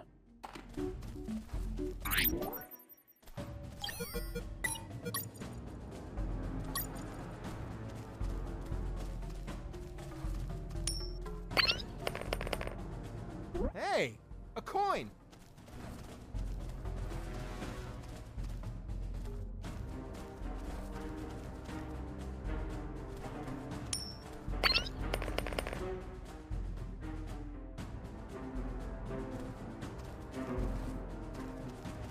I heard something. Hey, a coin!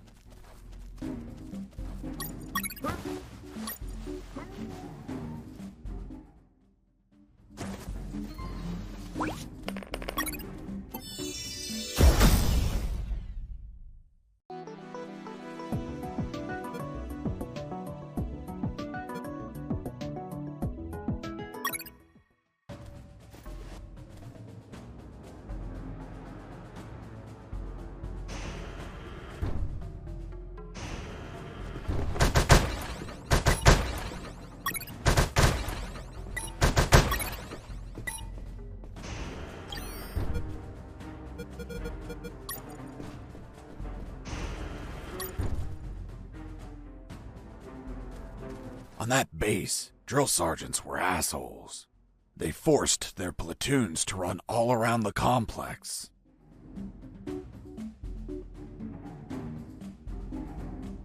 I had to be careful not to be seen.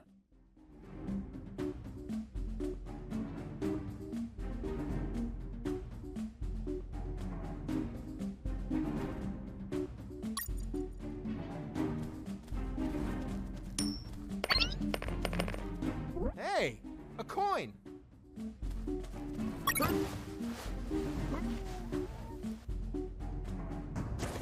I just neutralized a soldier, but I couldn't leave him in sight. Those platoons could pass by, see him, and raise the alarm. So I made sure to carry the soldiers I neutralized, hiding them elsewhere out of sight of those patrols.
Jacker here.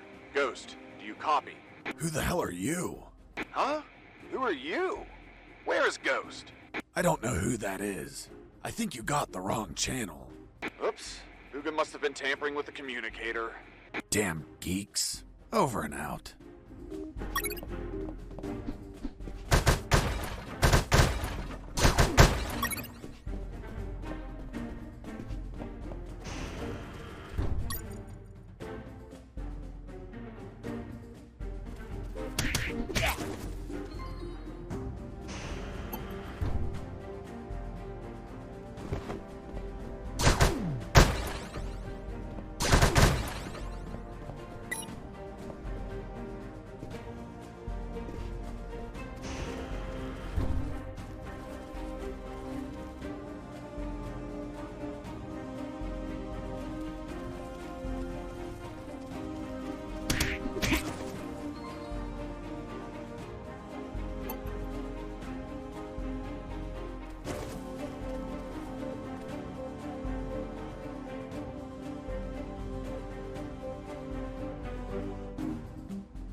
Inside that barrack, there were some guards. I didn't see them because they were sitting behind some bunk beds, slipping out of guard duty, or running around the compound, or worse. But thanks to my extraordinary hearing acuity, I could hear their conversation. Okay, when you enter the dungeon, 2 skeletons with rusty axes block your way. The eerie red light that glimmers in their eye sockets watches you fixedly. What do you do? I load my elven bow and shoot. Hang on. Are you really shooting an arrow at a monster that can't bleed? What do you think will happen? That the arrow gets stuck between its ribs and slows it down? Someone just walked in. Fuck. It must be the drill sergeant. Quick, hide yourselves.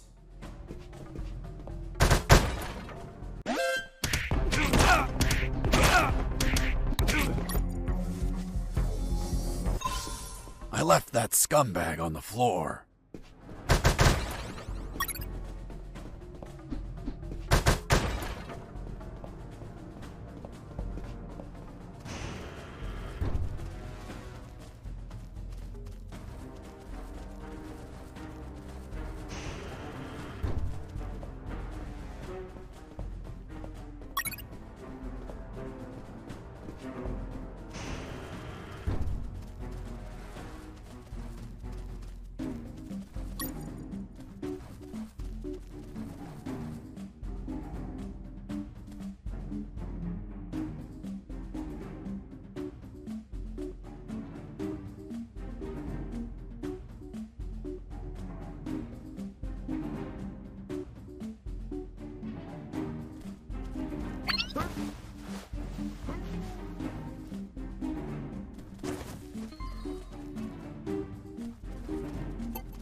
Before peeing, I put all of the knocked out guards inside. I didn't want them to be discovered and have the alarm sounded while I was making a deposit.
Before peeing, I put all of the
Before peeing, I put all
As I walked in, I ran into a soldier.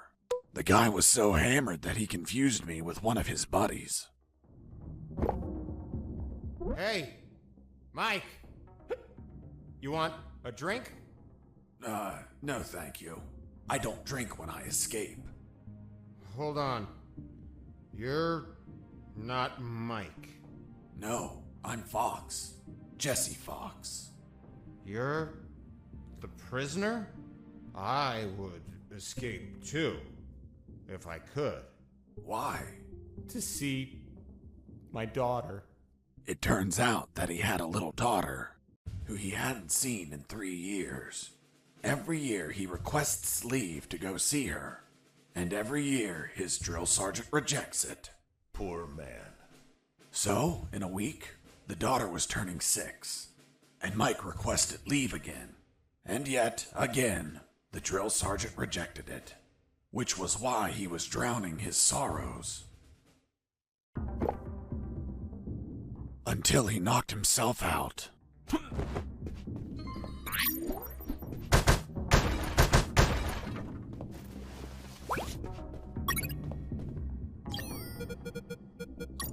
I couldn't stamp the form until I found an ink pad, or a tampon.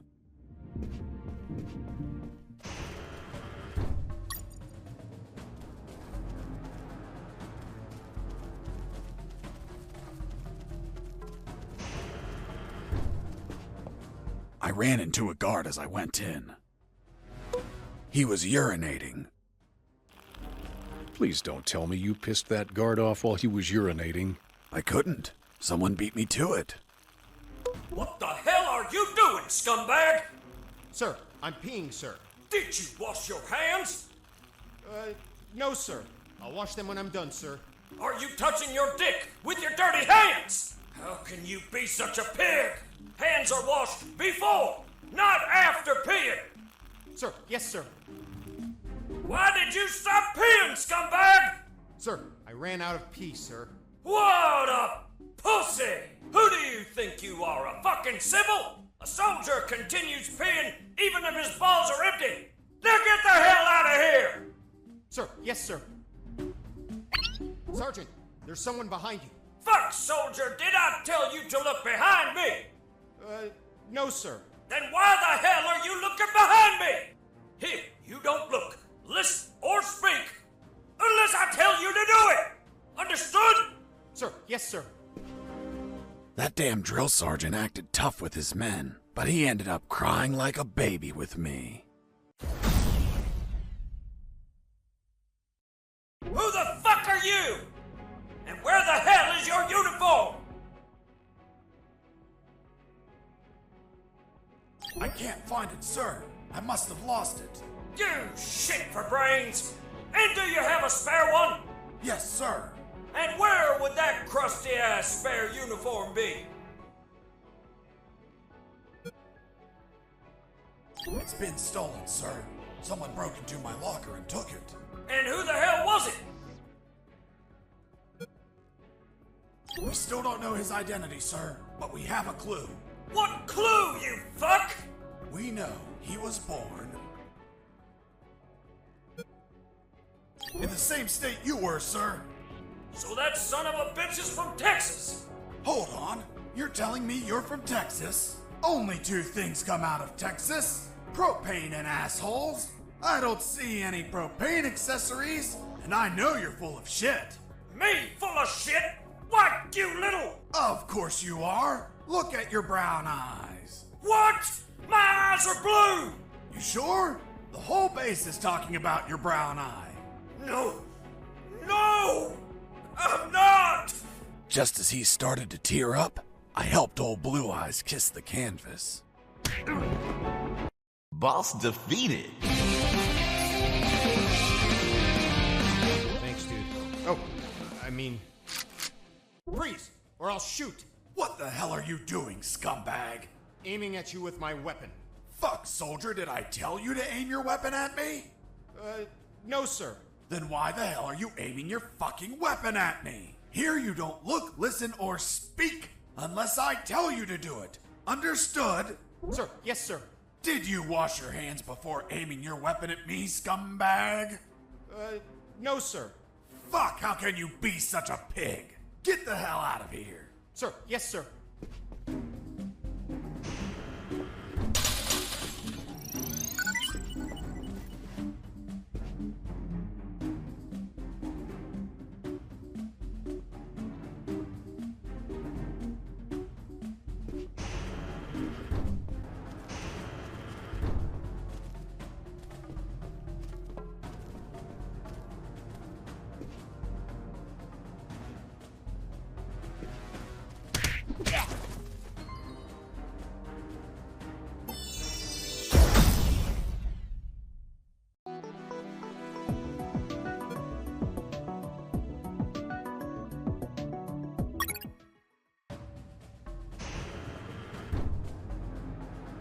As I entered one of the barracks, I saw that it was different from the others. First off, it had its own urinal. Moreover, it had an office desk. I figured it was the drill sergeant's quarters. I had plenty of time, because I was sure he was still indisposed in the bathroom. The desk had stacks of papers and an ink pad chained onto it.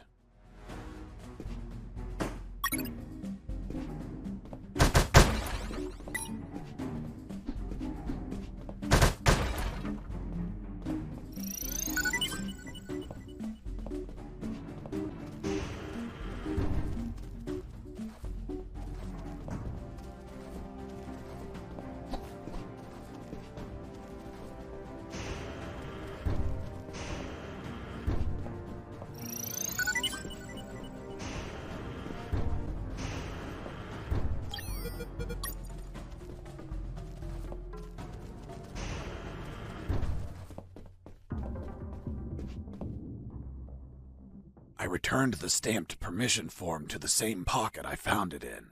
That soldier was going to have a fucking great surprise when he woke up.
You're Fox, right? I knew you were going to pass through here sooner or later. I'm Machine Gun Mike. Are you ready to face me? Or are you going to run away like a coward? Run away? I don't run from dead men. Then prepare to die.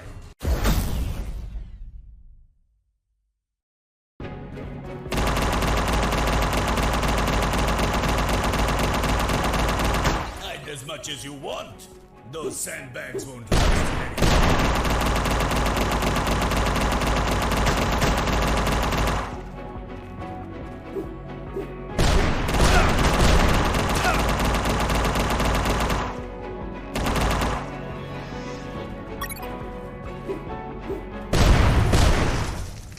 You destroyed my machine gun! Damn you, Fox! Boss defeated.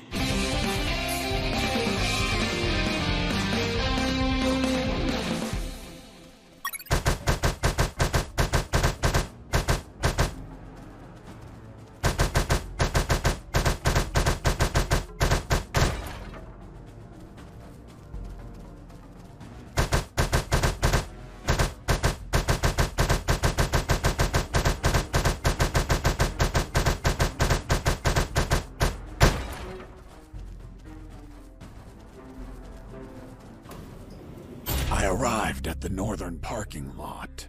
There were trucks and containers all over the place. I wanted to hide in the right truck, serial number 233980. But Machine Gun Mike could be waiting for me, seeking revenge. What the fuck?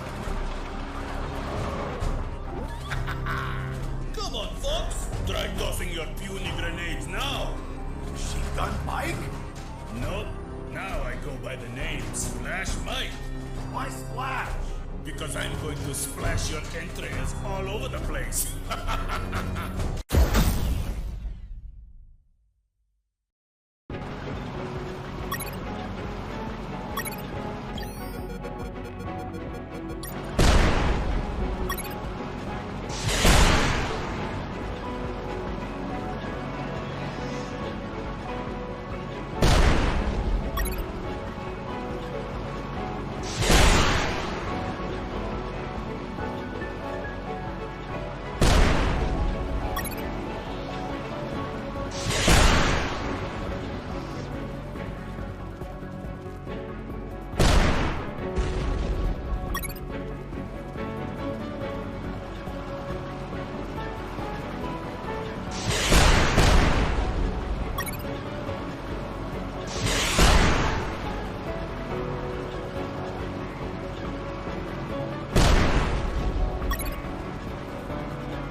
Boss defeated.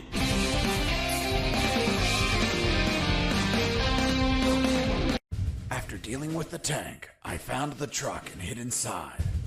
The driver showed up a few minutes later and unknowingly aided my escape.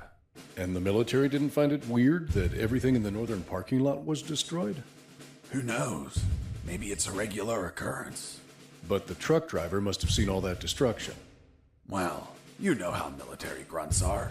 They only think when ordered to.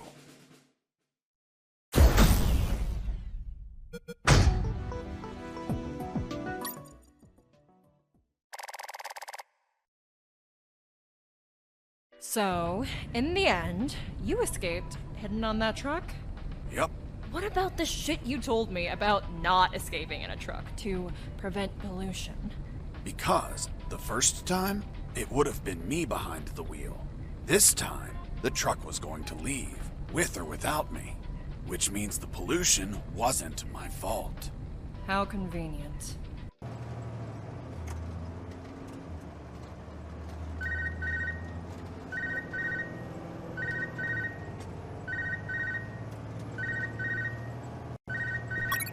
Fox, do you copy? Hey, it's the concrete paparazzi. Concrete paparazzi. Ha! Such an asshole. But I like it.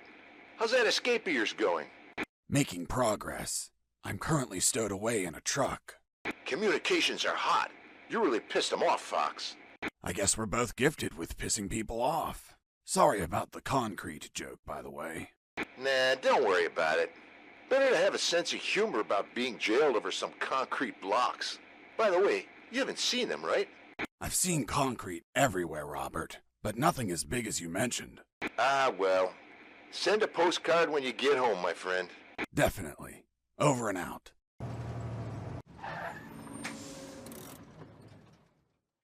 The truck stopped at last. Its destination was a small port owned by the clandestine base.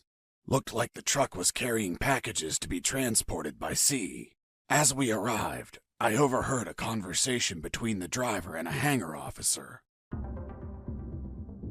Are you gonna tell me what the fuck you're bringing me at this time of night? Sir, I have an order to send this load by sea. Fuck! You're waking me up for this? I already told your officer. All maritime operations are canceled. We're waiting for the nuclear warheads to arrive, and we won't ship anything else until there's a new order. Hold on, you said nuclear warheads? Yes, that's what I heard them say. God save us. That's impossible. You sound just like the Colonel.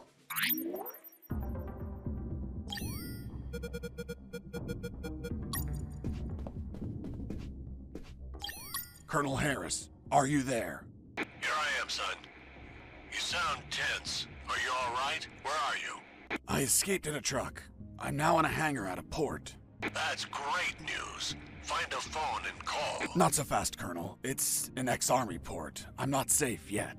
I have new information about Operation Jericho. Just overheard a conversation. Sounds like they're waiting for nuclear warheads. Nuclear warheads? That's impossible. Are you certain? That's what I heard. This can't be. You just can't pluck nuclear weapons out of thin air. They're extensively regulated. Is it possible they stole them? We don't have any news about any theft in any country. If they were stolen, either a country hid the fact or it happened while I was captive here. Is it possible to build them? These people have a lot of resources. They need radioactive material and it can't be freely obtained. Not to mention a big lab and highly skilled people to produce them. Whatever the case, they managed to acquire some. If that's true, son, we're screwed. Hold on, Colonel. I heard something. Crap, they started the engine. I'll call you later. I have to jump out before the truck drives off.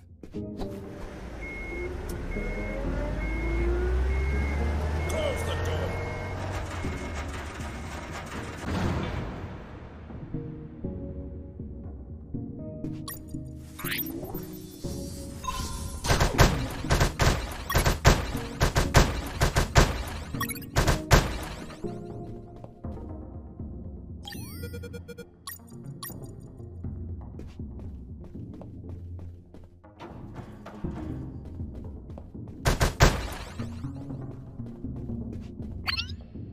Hey, Leonard, look! It's the prisoner!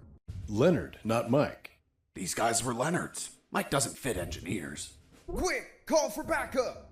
So they get the credit? No way! I'm fed up with them making fun of us, just because we're engineers. You're right, Leonard. They treat us like nobodies because we don't carry a rifle. Our weapon is our intellect. To the controls! We'll tell them we saw the prisoner.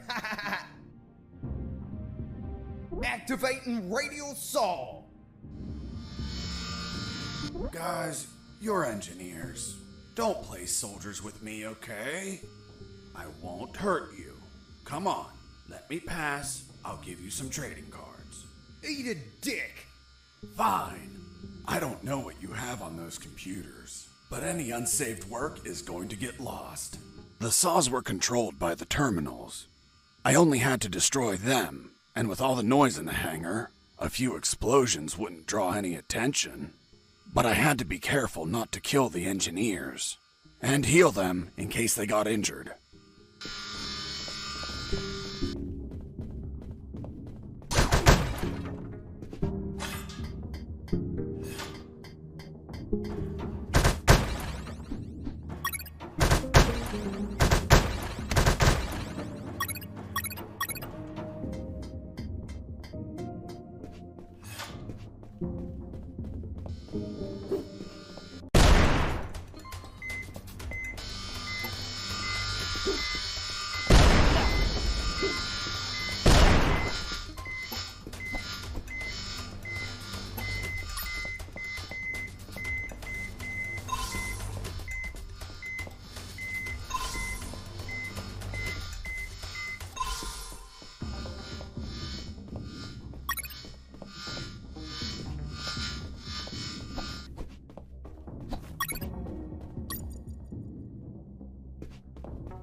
Copy. Copy, Colonel. Still in that hangar? Yes, Colonel. Still trying to figure out how to get out of here. By the way, guess what? They have a mini rescue submarine. Rescue? These people don't look like they go around rescuing people. I'm getting inside to have a look. Maybe I can ride it out of here.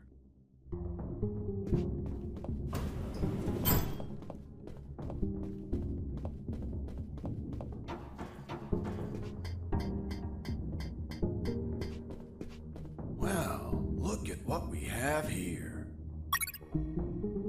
Fiddling with the controls, levers, and compartments, I managed to discover the submarine's logbook.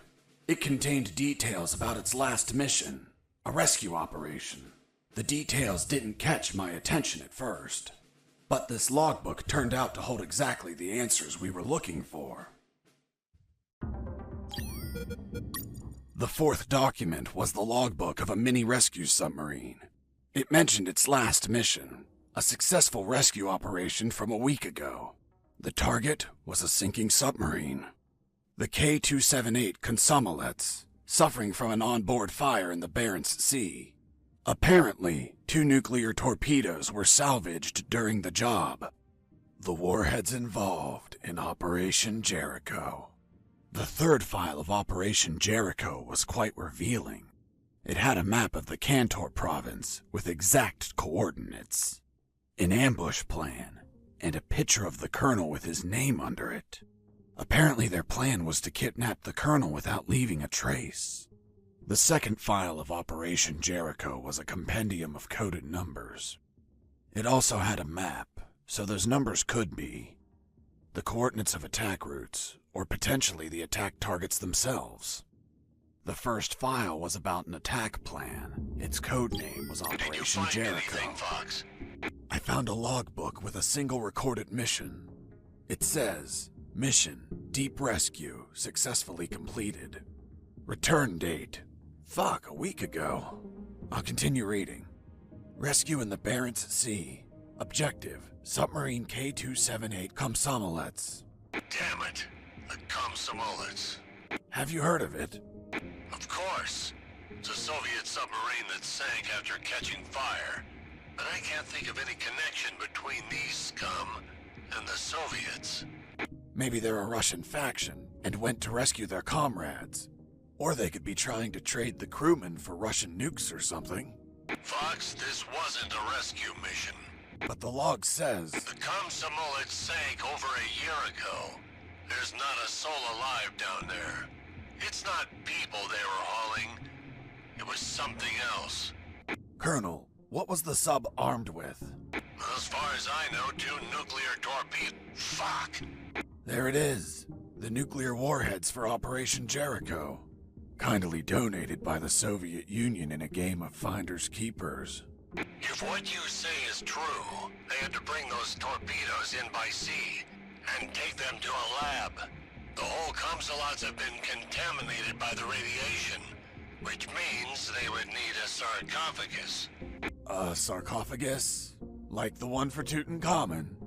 Did you smoke something, Colonel? Don't be an idiot, Fox. A sarcophagus is something that confines radiation, preventing everyone from dying while they transport the goods. It has to be something thick, heavy. Like 2 huge concrete blocks. Fuck, I have to call Robert. Fox, wait. What's up, Colonel? I hear footsteps. Soldiers are walking down the hall. Damn it. I think my time is up. Listen to me carefully, son. The situation is critical. You have to escape as soon as possible and call the Cavalier. Understood? The fate of countless people rests on you, Fox. Colonel Harris out. That was my final communication with Colonel Harris. Jesse here. Do you copy? I hear you. Fox, looks like you're gonna transfer a prisoner. Someone called Alan Harris. I know. Do you know what they plan to do? No idea, Fox. But looks like the orders are coming from top brass. You're really pissing them off, my friend. Be careful.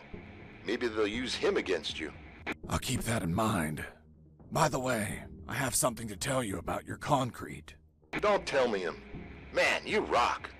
I don't know where they are, but they've been used as a sarcophagus.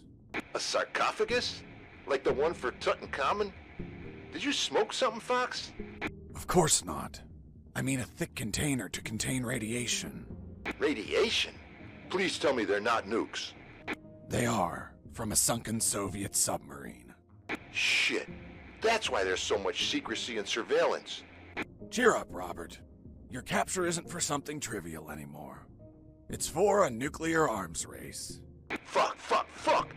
This news is the bomb. That's a literal way to say it. Keep me informed, my friend. I want to know all the deets. I will, Robert. Over and out.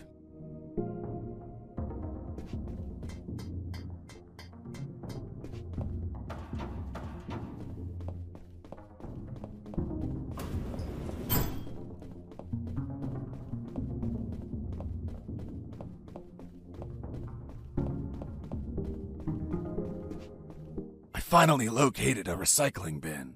I've been needing one for a while. Why the hell did you need a recycling bin?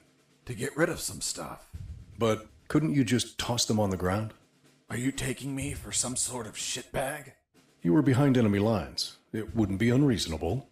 Look, Lieutenant, I don't abandon my principles at the first sign of adversity. I see.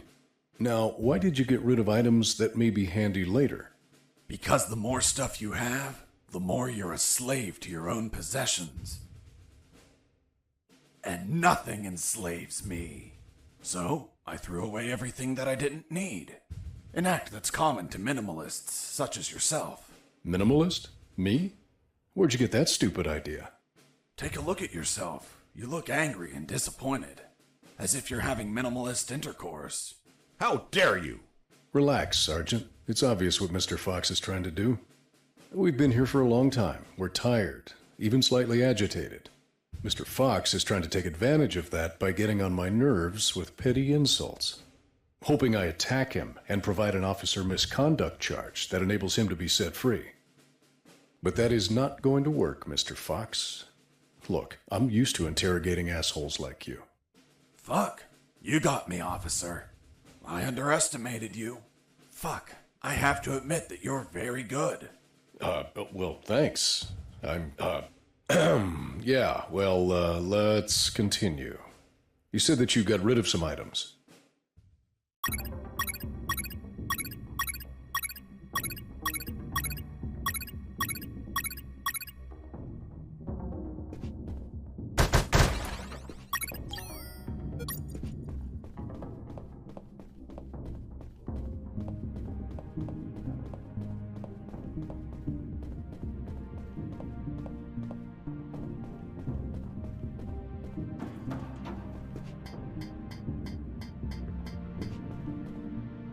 After putting the key in the lock and turning it, the sub started to move.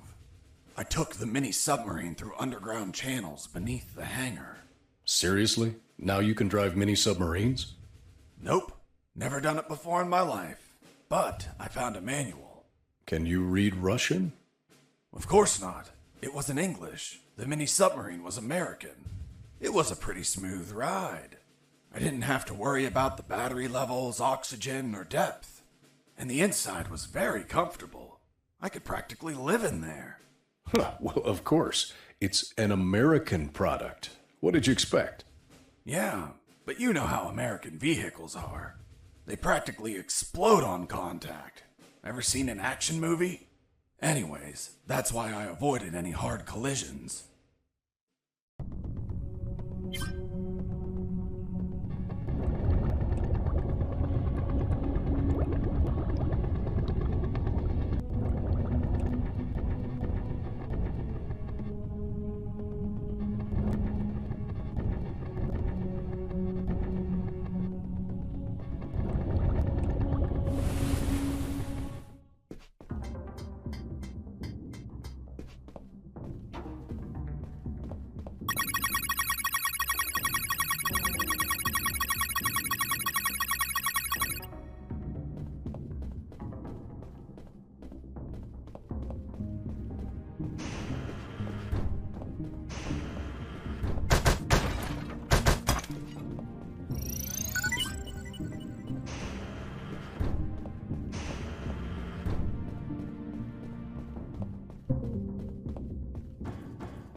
had to feel lonely, locked in that submarine underwater. Nah, I had some company.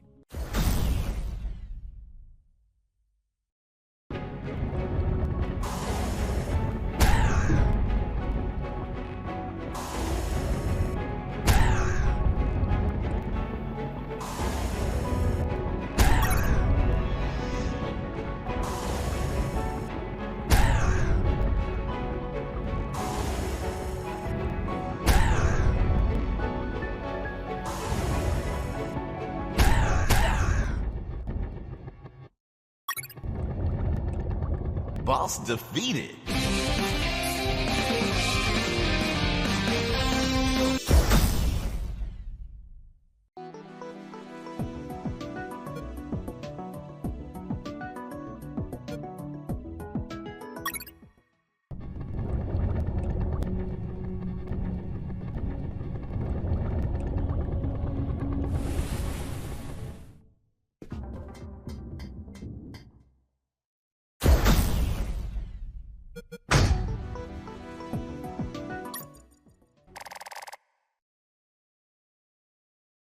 I ended up in what looked like a dock. There were containers and stuff. The sea was slightly rough. Oh, and there was a storm.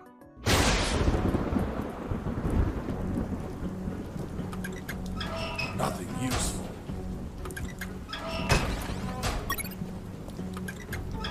Nothing useful.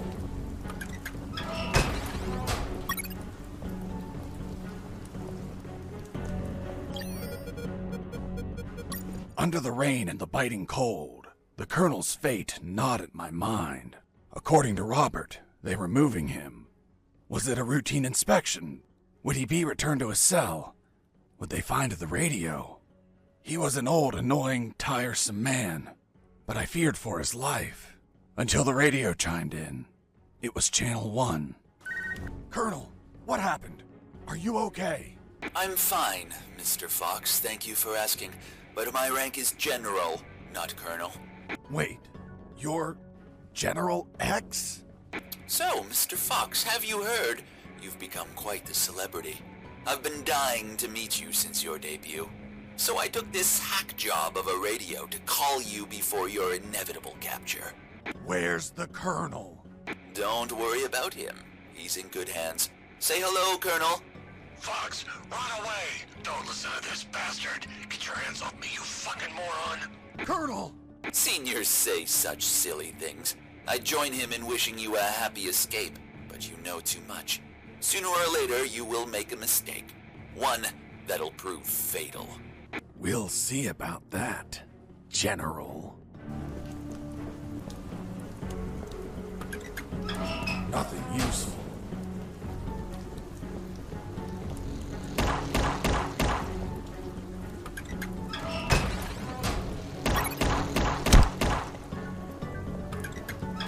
Nothing interesting.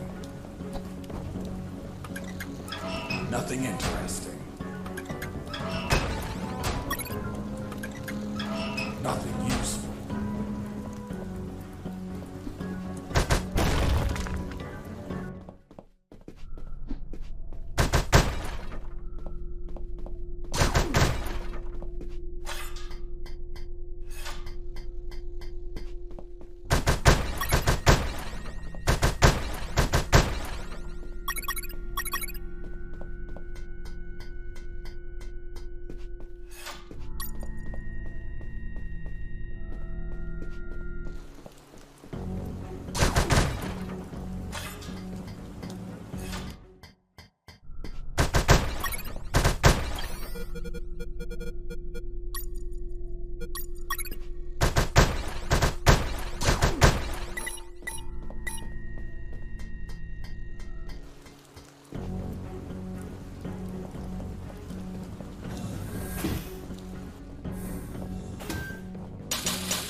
A coin!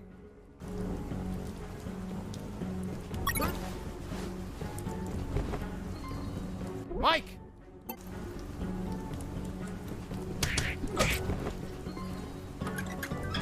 Useless stuff. Useless stuff. Useless stuff. Nothing useful.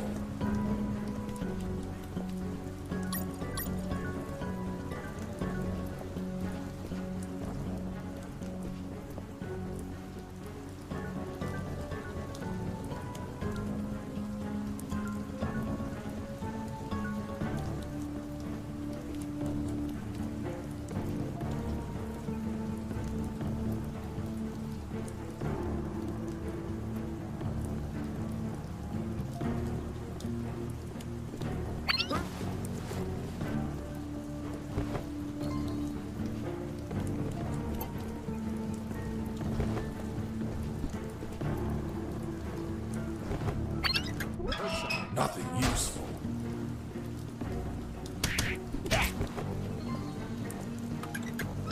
Nothing useful.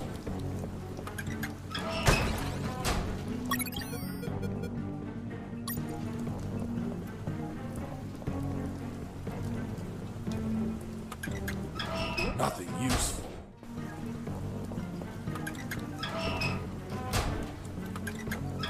Useless stuff.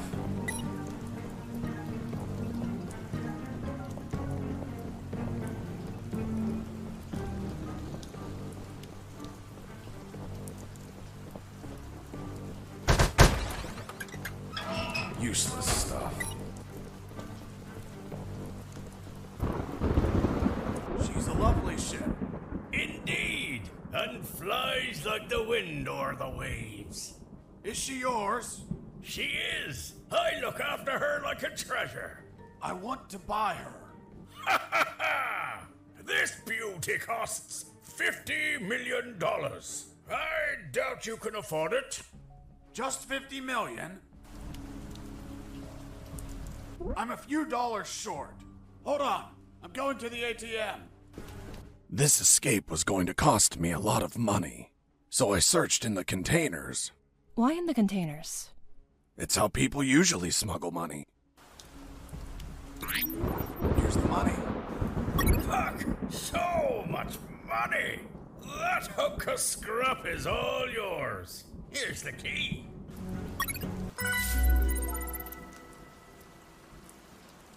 And that's how I bought the ship I would finally escape in.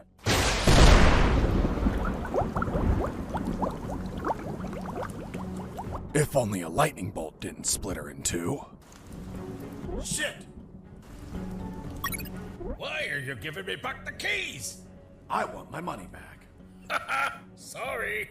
No refunds. Shit!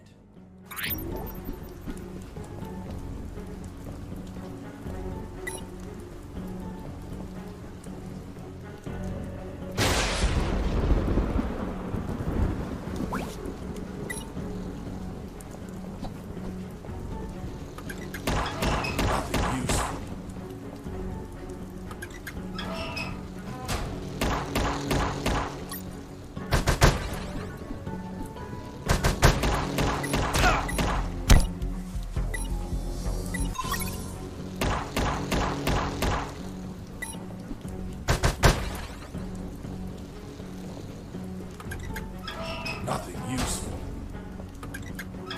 Useless stuff.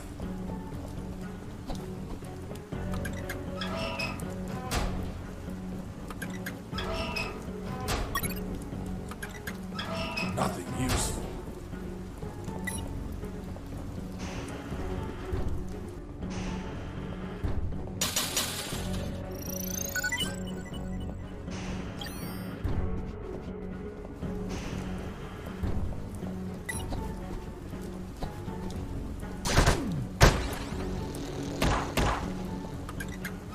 Nothing interesting.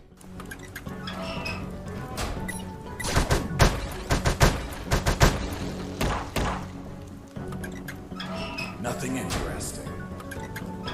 Useless stuff. nothing interesting. Nothing useful.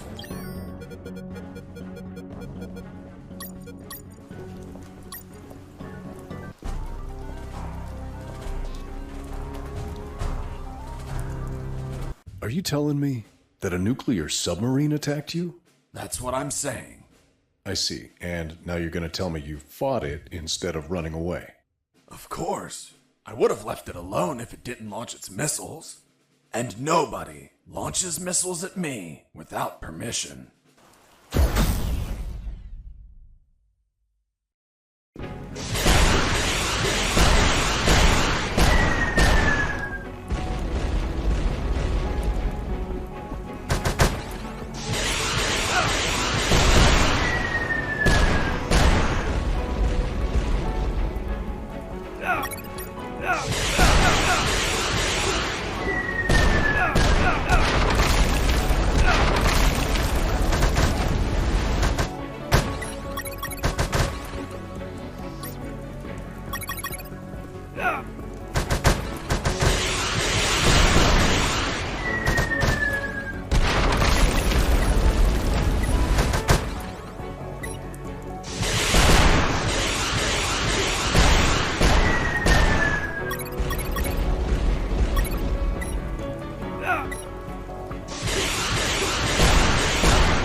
Boss defeated.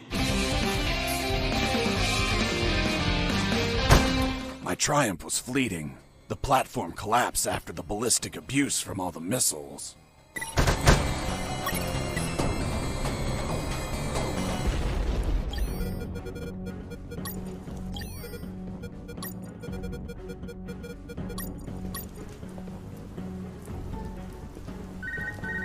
Mr. Fox, did you just sink one of my submarines? She attacked first. Ah, then it was you. Thank you for revealing your position. Hey, Fox, are you there? Here I am, Robert. Fox, the comms are fucking lit. They're sending everything they have to the docks. What the hell did you do? I just sank a nuclear submarine. That'll teach it not to launch its missiles at me. Are you kidding me? I'm serious. Good thing it wasn't armed with nuclear warheads. They must be saving them for Operation Jericho. Speaking of nukes, hearing a lot of chatter that they're prepping to the Omega building. Man, if you don't stop them, there's gonna be a worldwide bloodbath. I won't be stopping them. But who else will? I don't care, Robert. Right now, I don't need to be recruited by another colonel to save the world. Right now, I just need to save my ass. And the moment I find anything, even a pull float, I'm getting the hell out of here.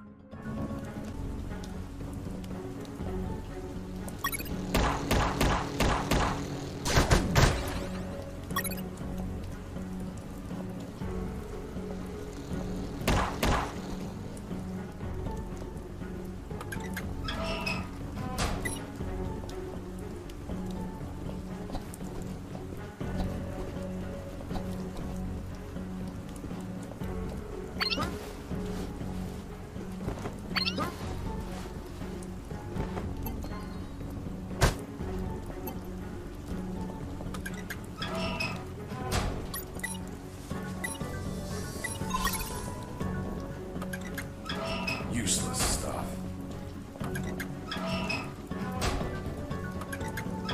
Nothing useful.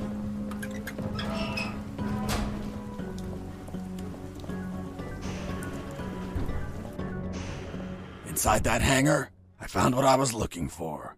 Boats I needed to escape. There was a Zodiac motorboat and a hovercraft. The Zodiac was the faster and more maneuverable choice in the water. But hovercrafts were versatile and could pass over terrain where Zodiacs could not. As I checked the hovercraft, I found out that the key to start the engine was missing. As I checked the Zodiac, I found out that its gas tank was empty.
Boss defeated.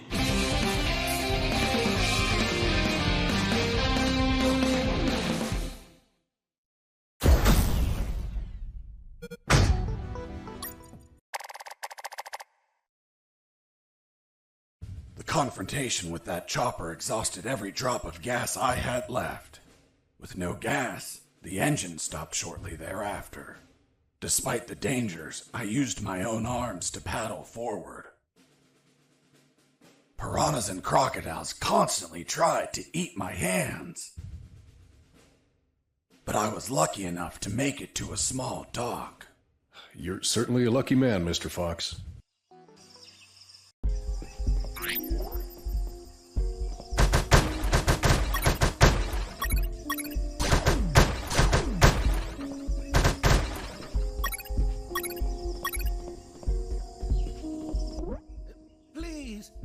Please, don't kill me.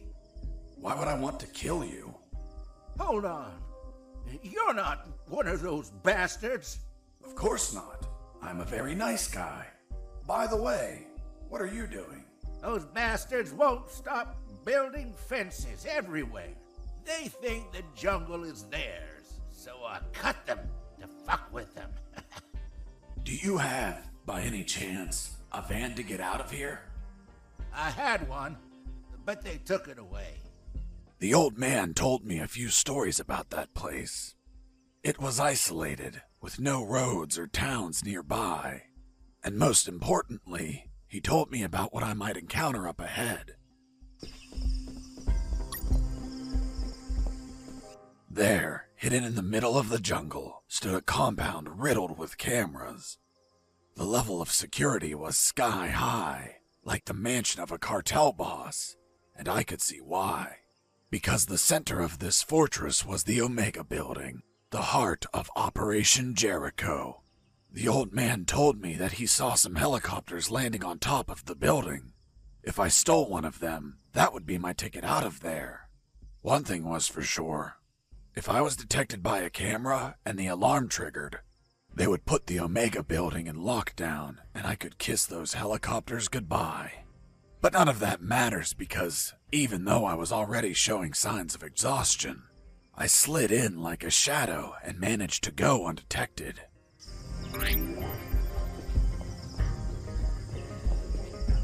The door was locked and chained. There was nobody outside, so finding the key for the lock wasn't an option. I could cut the chain with a bolt cutter, but where would I find one?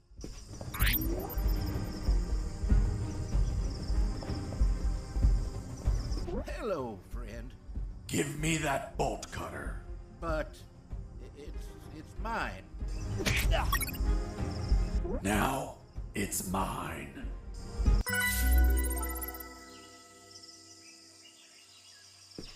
Wait. Are you saying that you stole from some defenseless old man? You're a special sort of monster. What? Me? No. I paid him. When I said it was practically highway robbery, I meant... Hello, friend. Hello, Gramps. I want to buy that bolt cutter. But it's mine. How much are you willing to pay? Here are some coins. It's little money, pal. Oh, look. I also have $10 million. Okay. Thank you, Gramps. You're welcome, kid.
On the east side, the cameras were accompanied by guards. I needed to pass without being spotted by Mike or the camera. So, I had to get rid of Mike and leave no witnesses. But it was more complicated than that. If the camera saw Mike knocked out, lying on the ground, the alarm would be triggered. Seems you just had to move him away from the view of the camera. Exactly. But if Mike wasn't there as the camera viewed his post, the alarm would still be triggered.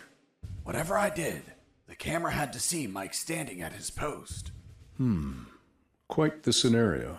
Unless it's an episode of MacGyver, it would be impossible to proceed. Hold on. If you're telling me this, that means you made it through, correct? Well, yes, I managed to fool the camera eventually. How did you manage that? If the camera needed to see Mike, I could just make a copy of him. A clone? Yes. The copy was so perfect, Mike's mother wouldn't know the difference. I made the swap when the camera wasn't looking.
it was, the entrance to the Omega building.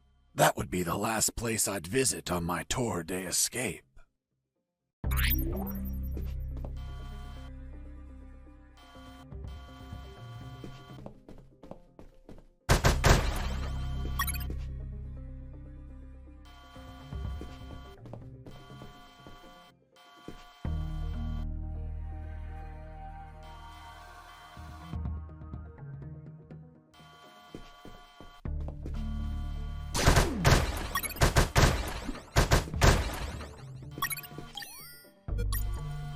I carefully studied that pizza box, examining every detail, every clue, every molecule.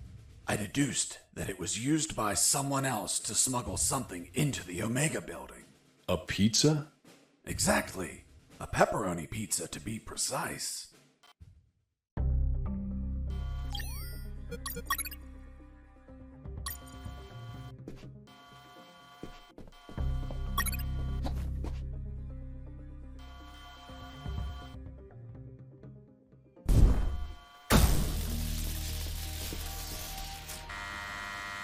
Who is this?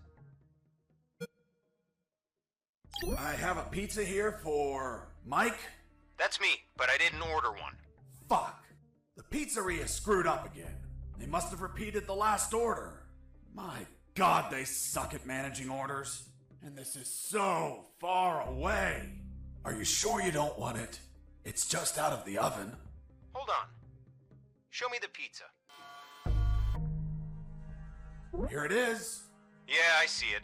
What kind of pizza is it? It's a pepperoni pizza. Great. The kind I like.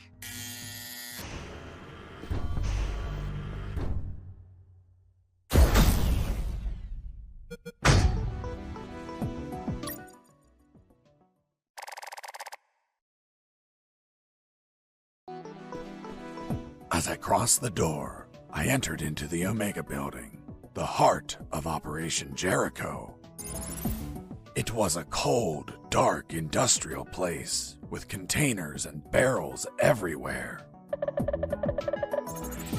On my right, there was the control room where they monitored the outer cameras. And, of course, the asshole that controlled them. The guy I tricked with the pizza, who was coming over to get it. Reality was going to hit him in the face. Give me the fucking pizza and get out. Of course. Here you are, friend. I'm not your friend, buddy. What the fuck? It doesn't weigh shit. Son of a bitch. You bake these thinner by the hour. It's empty. Where the hell is my pizza? Look at what's on the box. What? Where? I was inside the Omega building. I just had to reach the rooftop and pray that I'd find a helicopter.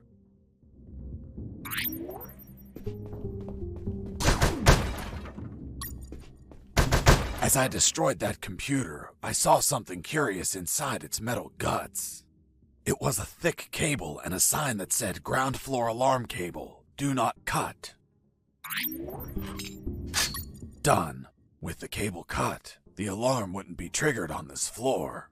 Even if I was detected, guards wouldn't be able to trigger the alarm.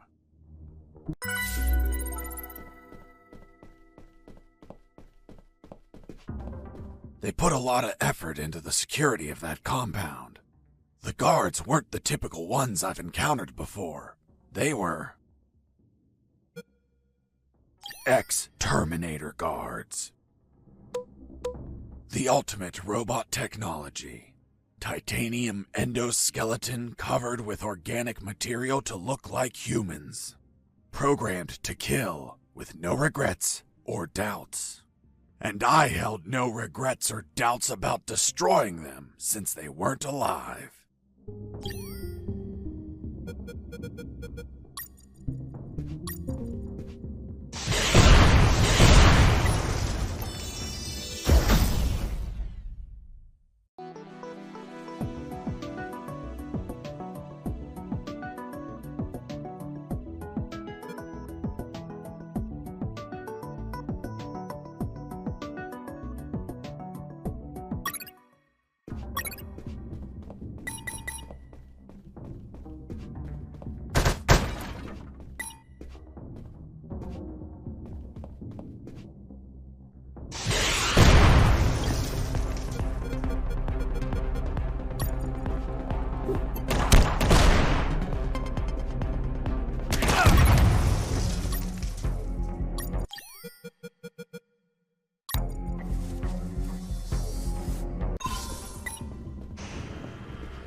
In that pokey little room, I found a few crates. They contained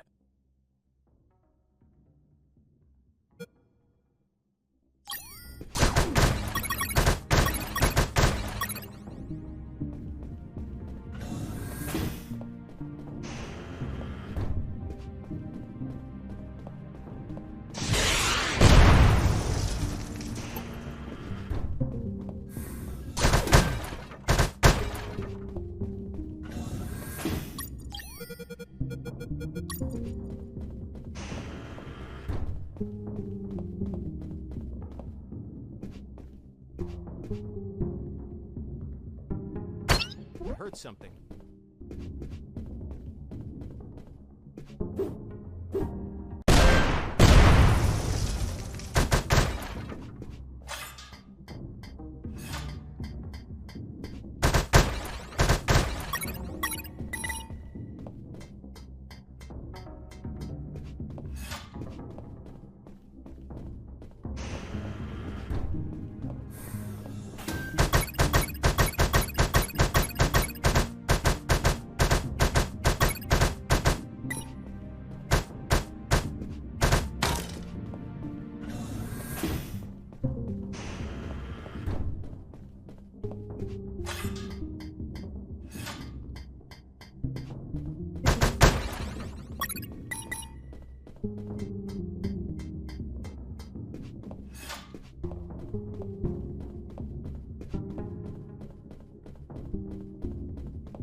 I heard something.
Freeze! Hands up! What happened with Dr. Hoffman is kinda long to explain. Do you want me to summarize it?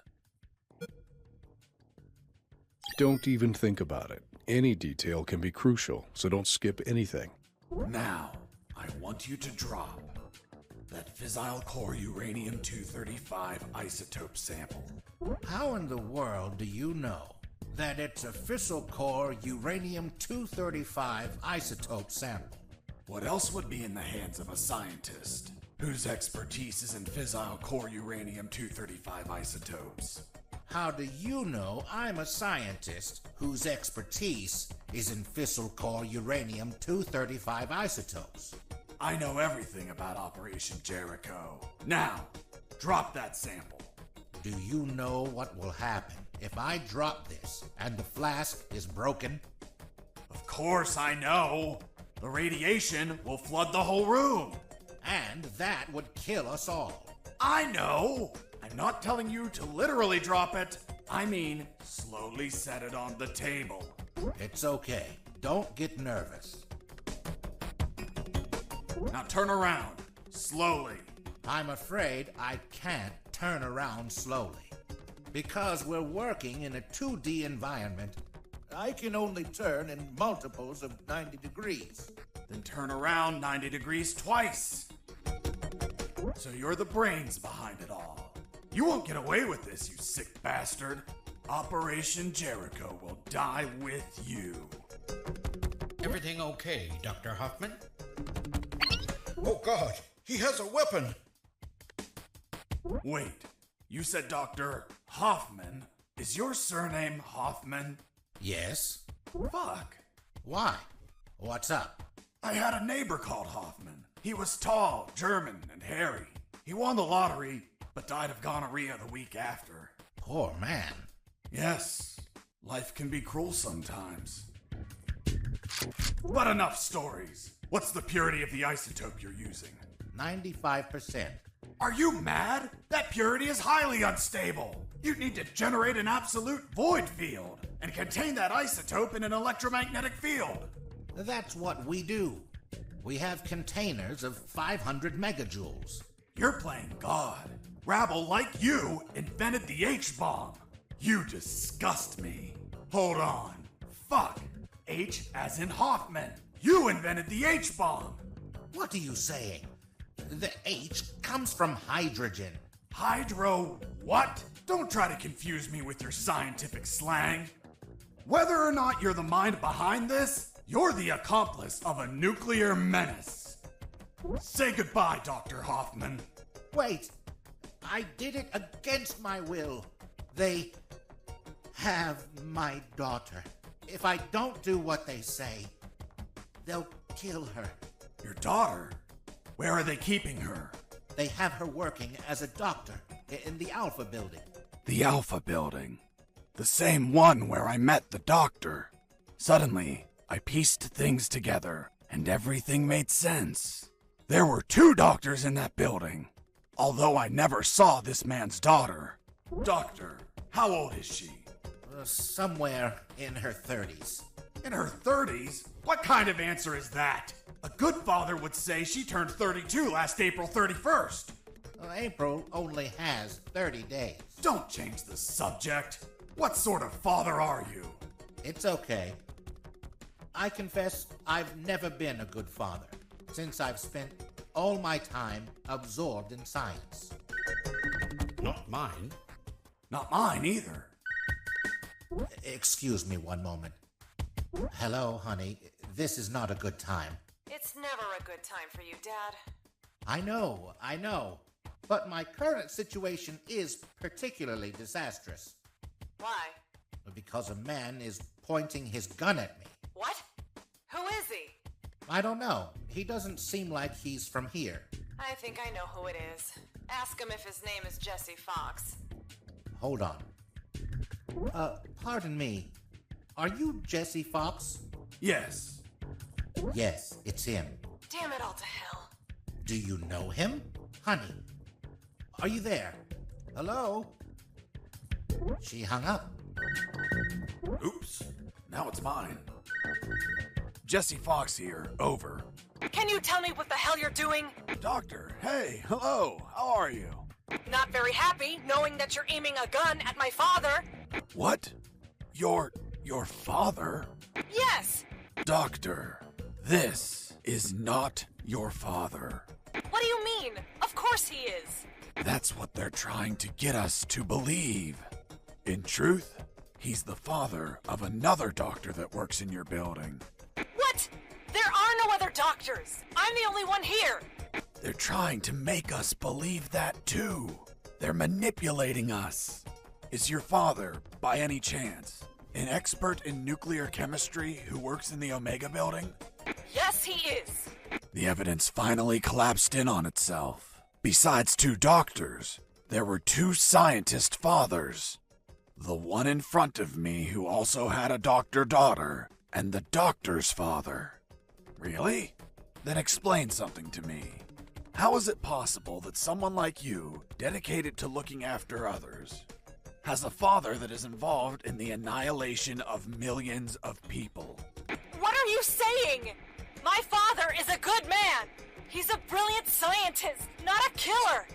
Well, the man in front of me is working with uranium for nuclear weapons that will be used to annihilate entire cities. What? No, this can't be. You see? I told you he wasn't your father. What should I do? Do I kill him? What? No! Tell him that... Doctor, I can't understand you if you cover your mouth. Doctor? She hung up. Why did you tell her? Now my own daughter will hate me. Don't worry, she wasn't your daughter. She was the other doctor. What are you talking about? They're the same person. That's what they're trying to make us believe. They're toying with us. Are you really doing this for your daughter?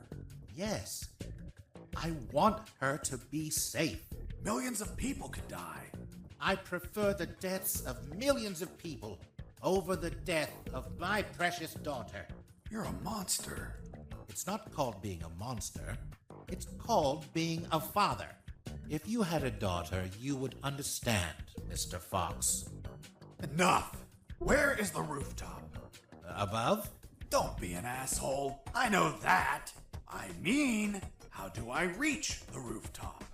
And don't stall me, understood? Another stupid answer and I shoot. I don't think you'll do it.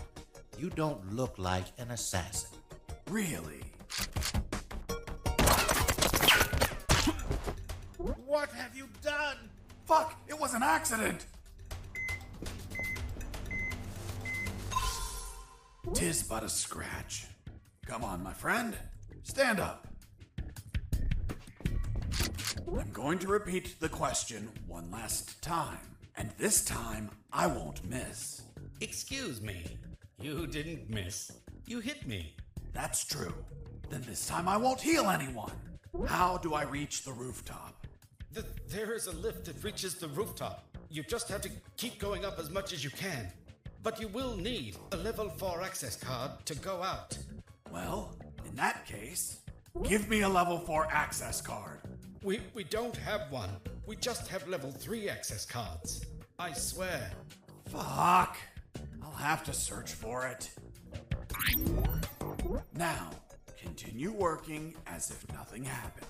If you trigger the alarm or do something suspicious... You'll kill us. I promised the doctor not to kill anyone. Hoffman's daughter, or the other one? The other one. Then you had no intention to shoot me, right? Exactly. You see? I told you that you didn't look like an assassin. I'm glad you're not one of those bastards. You can't imagine how much I hate myself for what they're forcing me to do. In the end, I talked to them about my escape, about Colonel Harris, and the promise I made to him to call the cavalry if I managed to escape. That gave Dr. Hoffman and his team some small hope of rescue. He promised to delay the preparation of the uranium that would be used in Operation Jericho for as long as he could. After that, I asked him for some assistance in my escape. But he was terrified of being discovered, which would compromise his daughter's safety. So he decided to stay neutral, but still volunteered some information.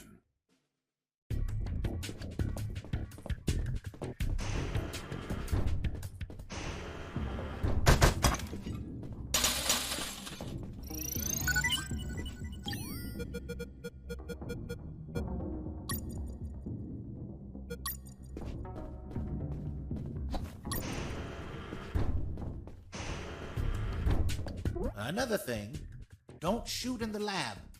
Most of these devices don't react well to bullets. Be careful in there. There are patrols of mechanical spiders. They can see in every direction. Can they be shut down somehow? Only with an electromagnetic grenade, but it would only last a few seconds. Enough time to let them taste my fists. Thanks for the warning. Please carry on with your genocide work.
Mr. Fox! Mr. Fox!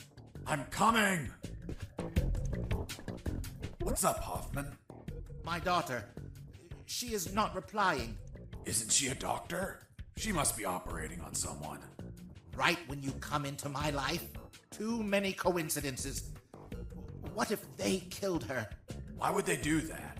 If they do, you no longer have a reason to continue your work here. You're right. But... relax and wait a while. And remember to delay those nuclear warheads as much as you can. God knows what'll happen if they get completed.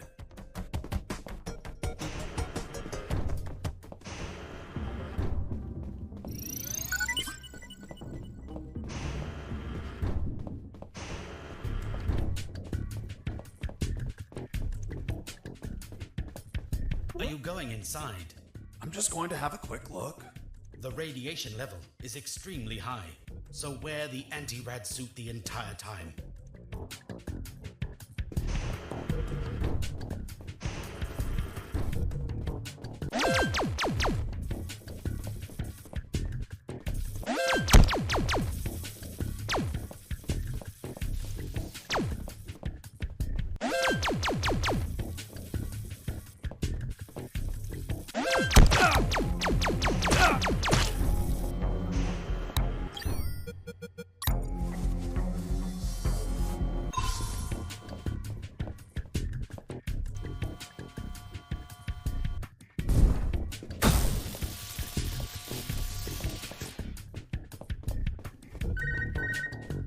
Hey, friend, still there?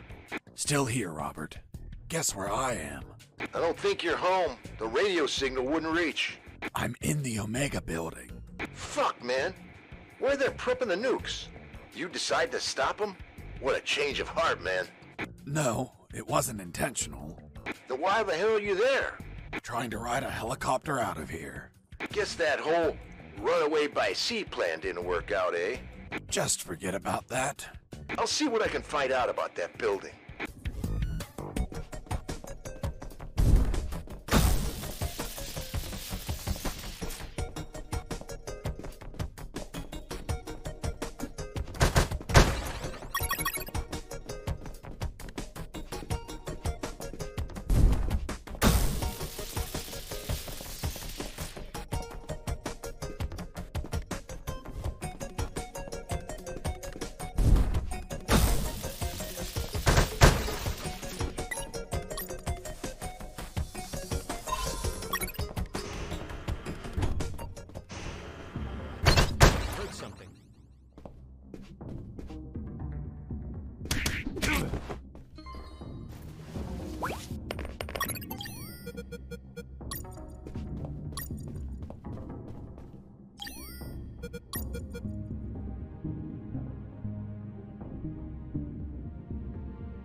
Heard something.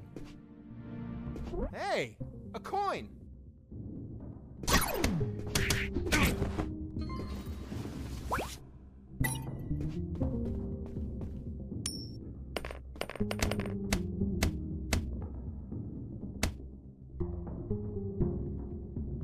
Hey, a coin.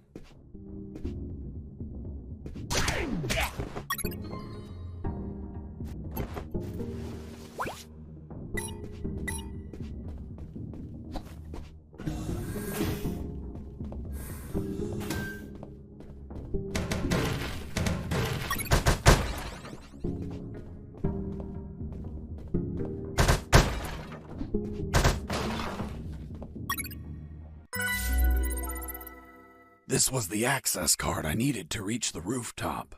Now I just had to check if there were any helicopters up there.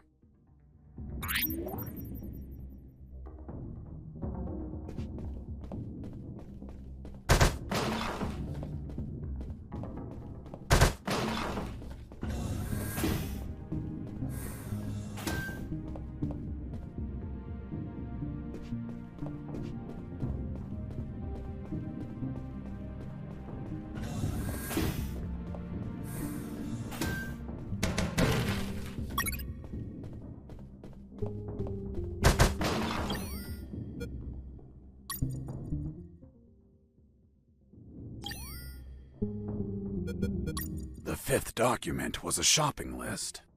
A collection of military vehicles they bought from the Soviet Union when it collapsed. Trucks, tanks, armored vehicles, helicopters, and nuclear submarines. Submarines like the one that attacked me. Now they have one less. The fourth document was the second file was about Jericho was a compendium coding of Operation Jericho.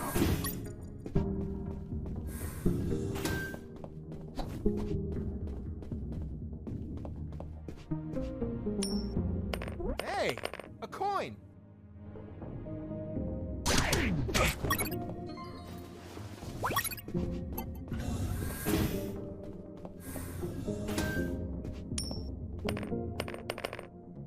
Hey, a coin.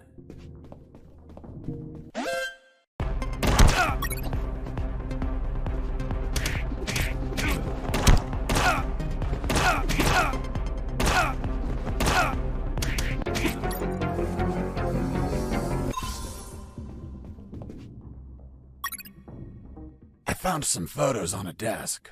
I had a look at them because, you know, I was born curious. Curious? Don't you mean nosy? There were shots of some guys loading something big onto trucks.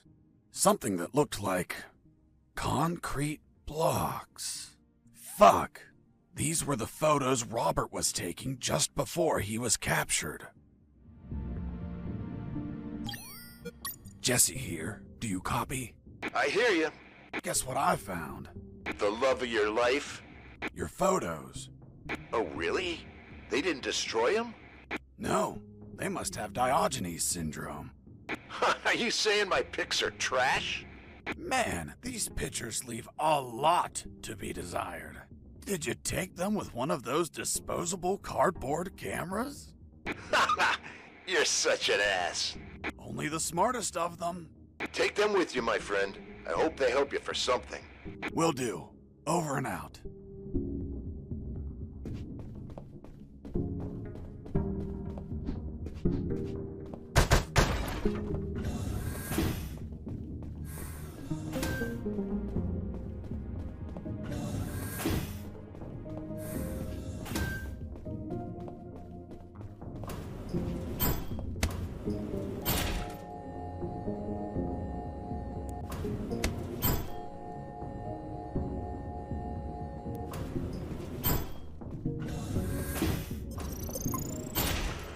Finally went out to the rooftop. As I stepped out, I observed details that would be missed by mere amateurs. But to a trained eye like mine, nothing ever goes unnoticed. First off, there was a communication antenna to my right. Right? You mean on the left? I was looking south, so your left is my right. Of course. Continue. Another key detail. There were 4 guards. And they were smoking. Well, well, well. Look who we have here. Hands up. You have no fucking idea who I am, do you? Who the hell are you, scumbag? I'm the man who's going to shove my boot in your asses so deep that you'll all be shitting leather for a month. I'm the fucking work inspector. Military Internal Affairs. What? So, how the fuck is it possible that a goddamn gentleman like me, dressed as a mere civilian, freely strolled around the whole fucking building? I'll tell you how. Because some inept guards decided that instead of being at their posts, they slithered up to the rooftop to hide, smoke, and spew scum. It's our 5 minutes off, sir. Are you kidding me, soldier? No, sir. What's your name, scumbag? Mike, sir. Listen to me carefully, scumbag Mike. I've been sent by the general himself. He is pissed off with all the soldiers in this building, and I have his permission to ensure each one of you are pissed on. I just have to make a little fucking check mark, and your precious fucking leave is a never-ending hell of cleaning latrines and wiping piss. So, don't piss me off. Do I make myself clear, scumbag Mike? Crystal clear, sir. Chatting here, blah, blah, blah. Gossiping like schoolgirls. You disgust me. Fuck. Imagine if I was a spy or a prisoner who managed to obtain critical information, and I was pretending to be a work inspector in order to steal a helicopter and escape. What do you think would happen, scumbag Mike? Sir, it would be a non-authorized takeoff, and it would be shot down by the surface-to-air missiles. And you think he couldn't avoid it? Only if he disabled the communication with the missiles, sir. I see. And how would he do that? Sir, disabling the communication antenna that communicates with all surface-to-air missile batteries. And then he just gets away. What kind of shitty security is that? That's it. This is all going into my report. Heads are going to roll. Please, sir, don't rescind our leave. We have children waiting for us. Fuck. You have children, and you're smoking? You call yourself a father, scumbag Mike? I have good reason to keep you from your kids. No, please. I'll give up smoking. I swear to God. Swear to me. I swear. I'm magnanimous. I will turn a blind eye to this indecency. But the day you hold another cigarette will be your last. Thank you, sir. Take a look at this floor. It's littered of cigarette butts, you pigs. Have you been tossing these without putting them out? You'll burn the building down. Not to mention the pollution. And what happens if a passing child gets burnt from these? Fucking swine. Lean down, little piggies, and collect all these cigarette butts. With your mouths. Now. Yes, sir. You too, asshole. Yes, sir.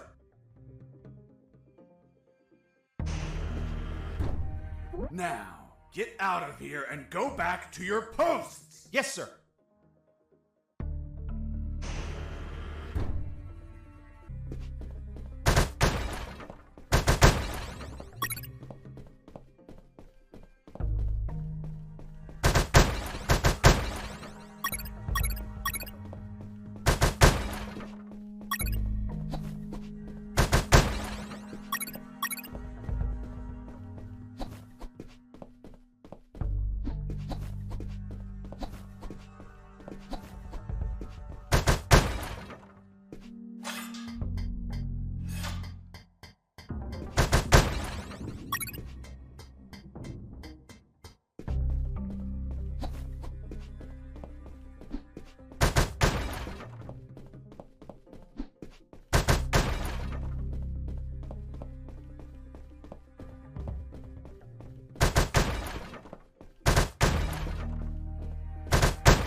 There it was, the helicopter I eventually escaped in, only to have you inevitably shoot it down.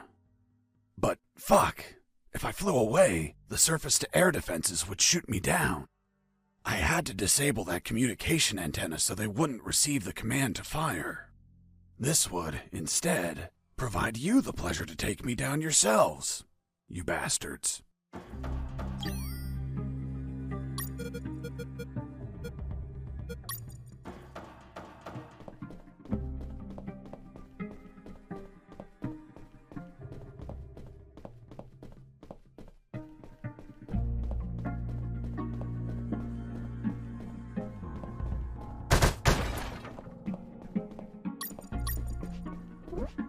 Here it was, the antenna. I searched for wires to cut. Good news, I found some wires. Bad news, I found something else behind them. What, Mr. Fox? A bomb. A bomb in a communication antenna? Exactly. I thought someone before me placed it there to sabotage the tower. And that person was captured or killed before he could set off the bomb. However, a label adjacent to the bomb solved the enigma. It read, Communication Antenna Sparky SGL-65B Anti-Vandalism System. Anti-personnel bomb explode if person attempt cut antenna signal. Explosion will not affect structure, but shrapnel eject outside literally destroy any person nearby. Interesting. Sergeant, do we have anything similar on base? No, Lieutenant, but we can request for one. Well, continue with your farce, Mr. Fox. The label continued, For emergency purpose, disconnect antenna. Prevent explosion by follow KGS 185/U protocol. And what the hell is that protocol? The KGS 185/U protocol. I didn't figure it out at first, but it turns out that I had read that name before.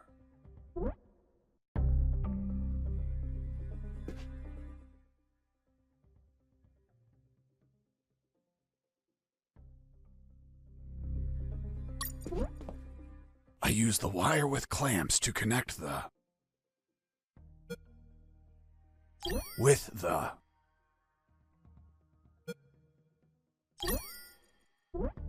I use the wire with clamps to connect the...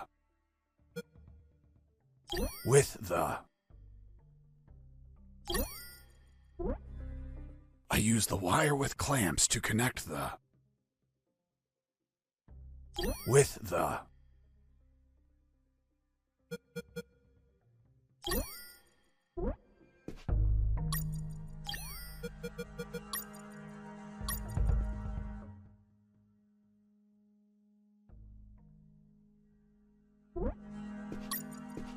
I use the bolt cutter to cut the... I used the bolt cutter to cut the... I used the bolt cutter to cut the...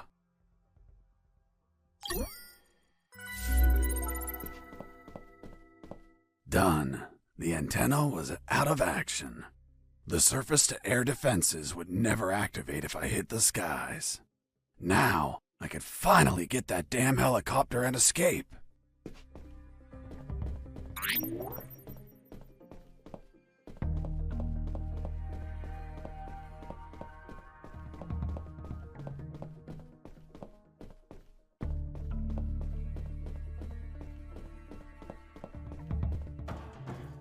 There it was, the helicopter I eventually escaped in, only to have you inevitably shoot it down.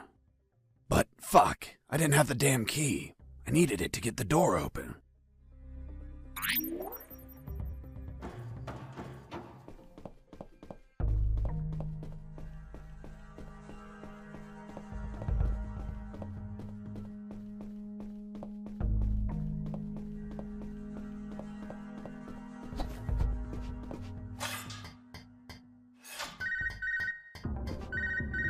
Hey, Fox, are you there?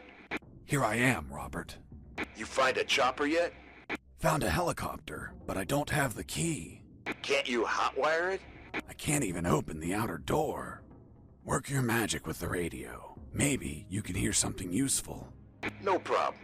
Let's see if a guard can be tricked into telling where a spare key is. Thanks, friend.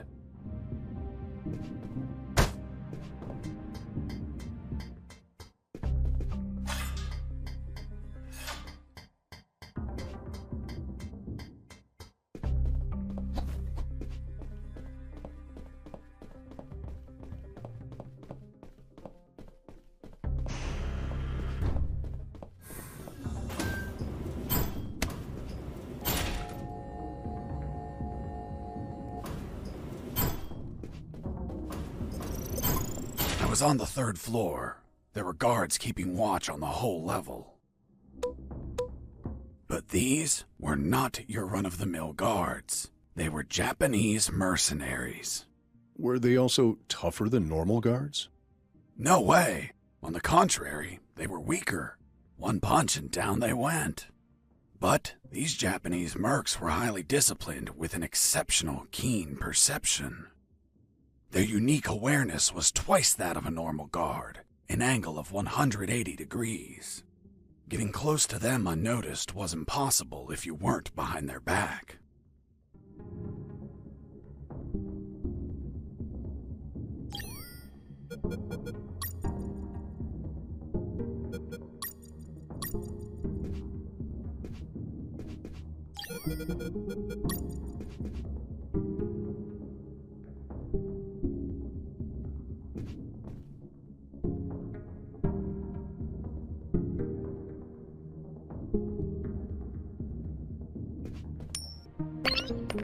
Hey, a coin!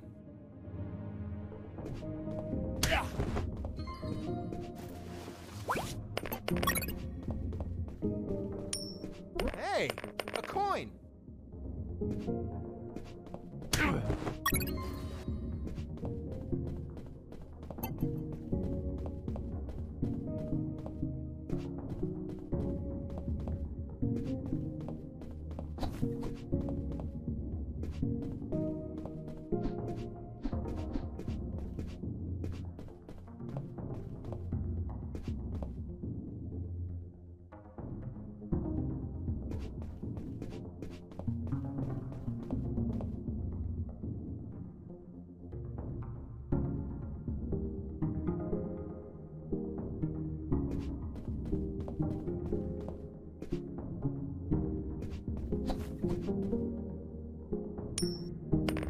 Hey, a coin!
I am Takuma Takagashi, great Japanese samurai warrior, guardian of General X. If you're the boss of those assholes, know that they couldn't take 2 punches. You insult Japanese culture. You die by my katana. Really? I'm going to show you what I think about your damn karate.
You has won.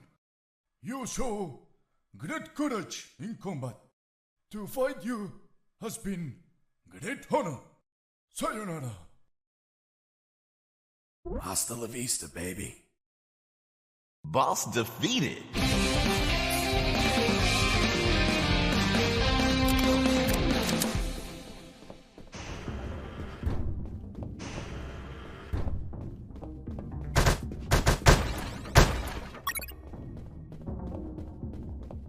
Hey, Mike! Fuck! You scared me! Mike? Yeah, it's me. I heard about how you kicked Markuson's ass. Son of a bitch. He deserved it. What are you doing here, Mike? Well, after I finished repairing those lasers, they decided I had to come here to fix more stuff. Wasn't it your night off? Yep. Just another night working for a bunch of damn extortionists. Hey, Mike. How did they bring you here? In a helicopter, like everyone else. Everyone but me? Mike, I'm looking for the key to that helicopter. Well, General X probably has it in his office. Is it far? You're right in front of it. That door? Yes. Fuck. Finally some luck. But? What? Only General X can open it. Shit. Can't you use your magic? Nope. There has to be a way to get in there. Back door or something. Come on, Mike, think. Wait. His office might have another entrance.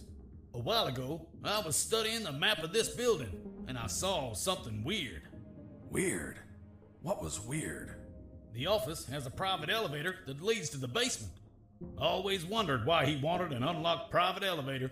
So you could take the main elevator to the basement and go through there to General X's private elevator? Yup. Thanks, Mike. I'm going to the basement. Mike, wait! The basement is a fucking maze! Take this map with you. You'll need it to get through safely.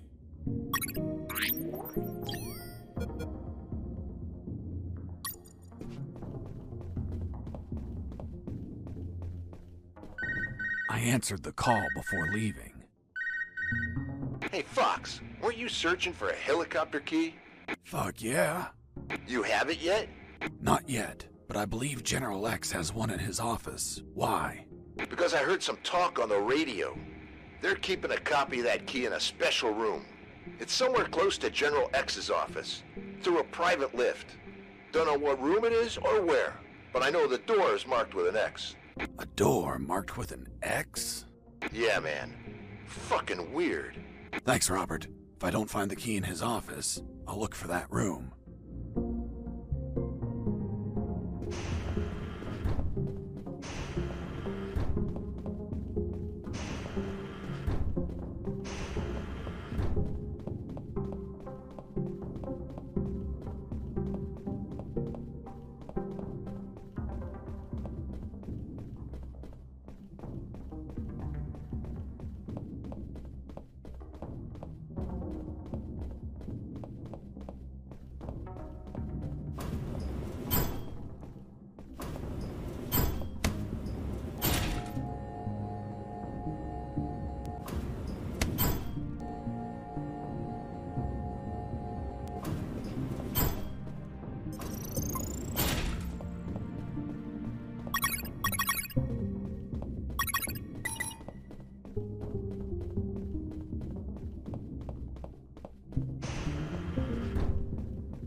Welcome to the basement.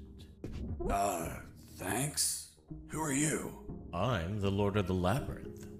If I hadn't had enough already, a mental patient escaped from a ward. I played along. I'm Fox, son of Zox. I hail you, O Lord of the Labyrinth. What's behind that door? A dark labyrinth filled with deadly traps. Why did they build a maze down here? They didn't. The labyrinth already existed. This building was built over an old prison, which was built over ancient catacombs. It is said that the souls of the prisoners still dwell there. Are you trying to scare me with that children's story? It is merely a warning. Such is the esteemed duty of the Lord of the Labyrinth. I wish to enter the labyrinth. Then say friend in Elvish, and the door will open. Friend? In Elvish? Shit. Turns out the mental patient was a fucking Lord of the Rings geek. What person in their right mind knows how to say friend in Elvish? Well, I don't know the word. Can you give me a hint? I'm afraid I can't grant any assistance to this enigma. What if I grant you a punch in the face? Fruit. Big, sweet. You eat it in the summer? Watermelon? It lacks water. Melon?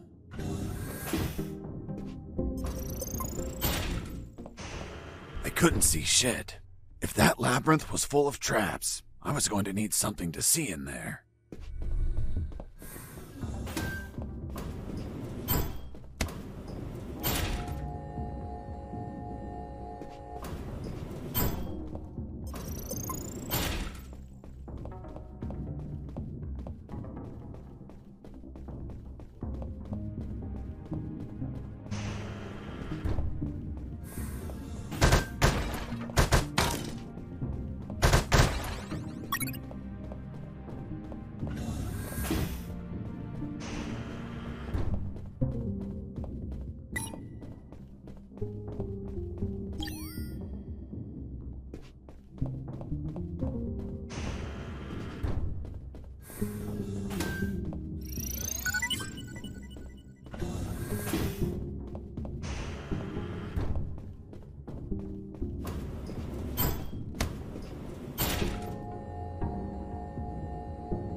Pineapple, cherries, orange, melon.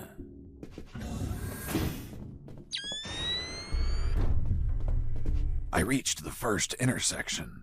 It had 3 exits, north, east, and west. I checked the map.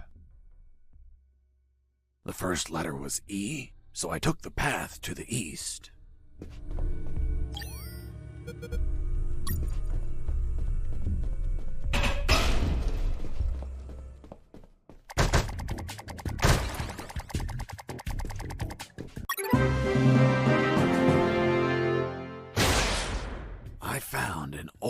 rusted sword. 1,000 years ago, it could have been of use. But this was current year, so I tossed it.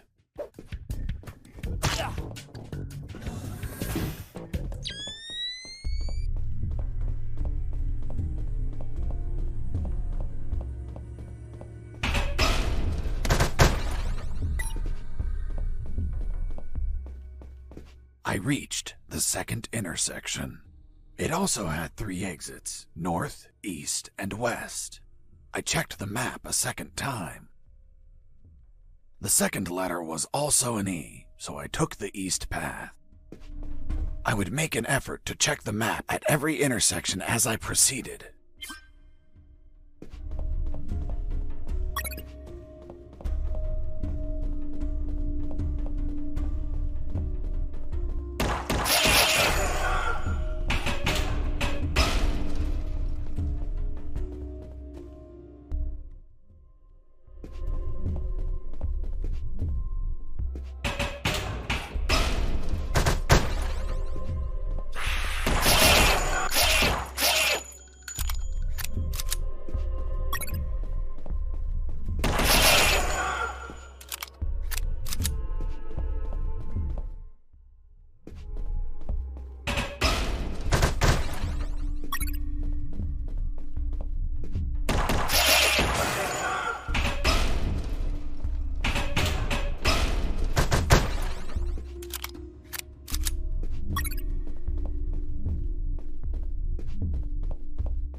There was something odd about that wall.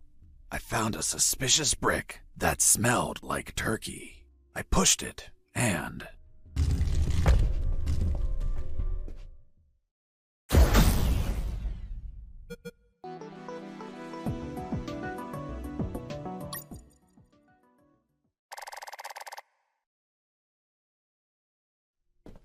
I entered the secret door and left those dungeons behind.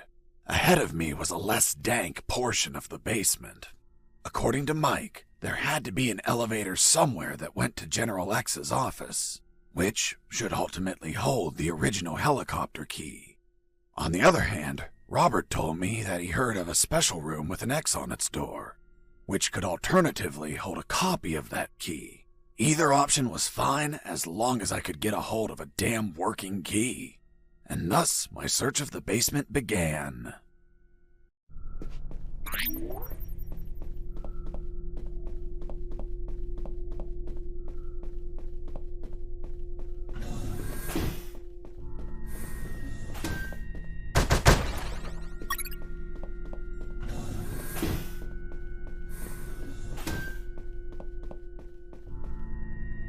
There it was, General X's private elevator.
A door marked with an X, just like Robert told me.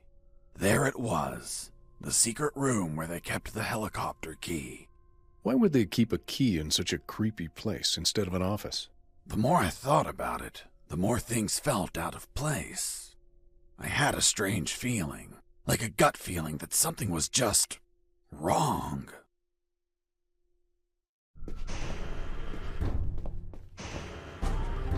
Mr. Fox, you have finally arrived. General X? The same. Are you searching for a key, Mr. Fox? Perhaps one for a helicopter? You won't find it here, Mr. Fox. I'm afraid that your contact has betrayed you. Fuck. Don't blame him. He's been the victim of my counterintelligence. Right there, in front of me, was General X, the puppet master of Operation Jericho. Not only was he a merciless, psychopathic asshole, he was so smart that he could predict my every move. For starters, he tricked me and Robert into searching for this room. You had us waiting longer than expected, Mr. Fox. If you drew some arrows in the labyrinth, I would have come sooner. That would remove a certain charm, don't you think? By the way, I brought some company. Colonel! Doctor! I see you're already acquainted. I'll get to the point, Mr. Fox. Surrender. Otherwise, we'll start executing our guests. There were too many people. If I opened fire, Harris and the doctor could die. Let me guess. You're considering the option of shooting. But you know that Harris and the doctor could die. Fuck, yeah. He read my mind, but that asshole X was a clean shot. If I shot quickly, I could kill him. Now you're probably thinking I'm stupid for being so exposed, and that you can kill me with a quick enough shot. If you shoot and kill me, that would be the end of the final boss. Of all of this, you'd be a hero. Do you really have such a low opinion of my intellect, Mr. Fox? Shit. This was part of his plan. He was here on purpose. I was thinking that he might have worn a bulletproof vest. By now, you should be thinking that I'm wearing a bulletproof vest. Shooting an armored man would be foolish, don't you think? Fuck. He read my mind once again. But even if his body was covered, his head was not. One bullet between his eyes and goodbye. But you're not a quitter, Mr. Fox. It's only logical that you'd consider shooting me in the head. I will admit, a challenging, yet possible shot. An Olympian trial of marksmanship, reflexes, and luck. Let me spare you the trouble. Sergeant! Yes, sir. Shoot me in the head at point-blank range. But, sir... That's an order. Yes, sir. The bullet went through his head, but the bastard was unfazed. Return to your post, Sergeant. Yes, sir. What you're staring at in awe, Mr. Fox, is a projected image of myself. A hologram? Precisely, Mr. Fox. And now that it's obvious that you can't kill me, let's conclude the matter of your surrender. Or are there not enough dead bodies to convince you? Just give me 10 seconds to think about it. Of course. Do you know what I find ironic? Do tell, Mr. Fox. That the two soldiers standing behind the doctor and the colonel, the ones supposed to execute them, are actually the ones that'll save their lives. Fascinating. How do you figure? Meat shields. Meat shields? For what? Bricks. What? Doctor! I'm fine. What happened? An explosion. The guard behind you received the brunt of it. Colonel! He's alive. Looks like he just blacked out. We have to leave before reinforcements arrive. I'm taking Harris with me. It's best not to move him. We don't know if he has any fractures or internal wounds. I'll take the risk. He can't stay here. Doctor, let's go! I'm not coming, Fox. Why not? There are injured that require my attention, and I don't want to leave my father alone. What?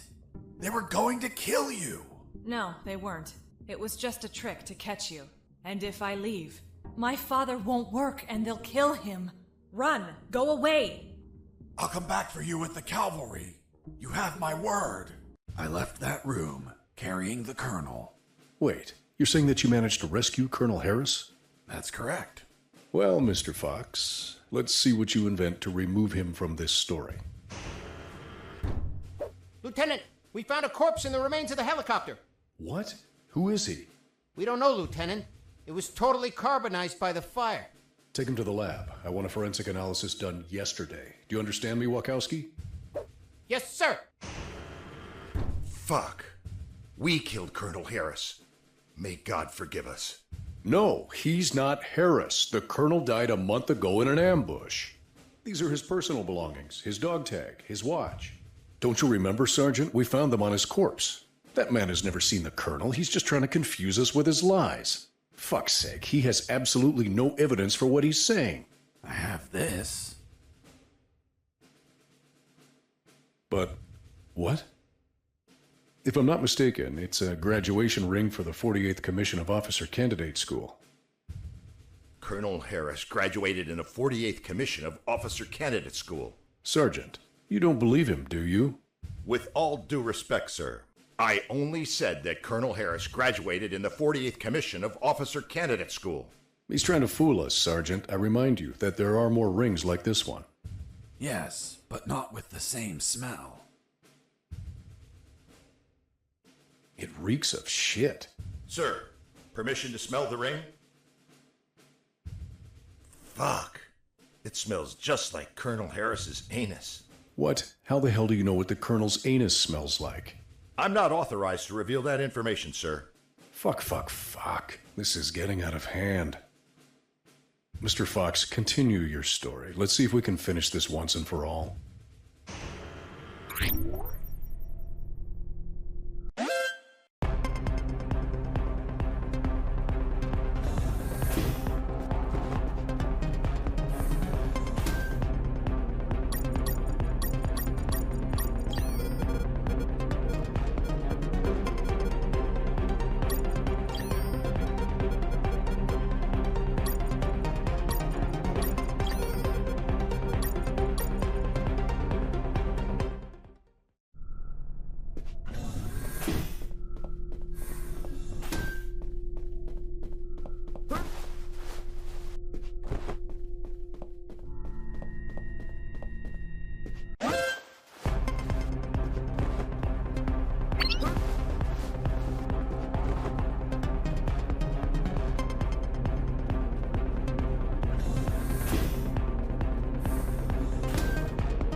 Went up in the private elevator of...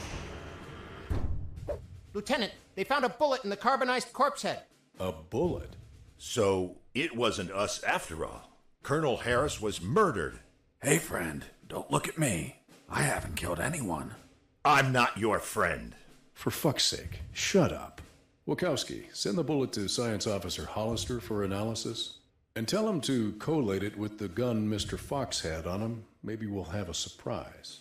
I want the results of that 5 minutes ago. Understood? Yes, sir.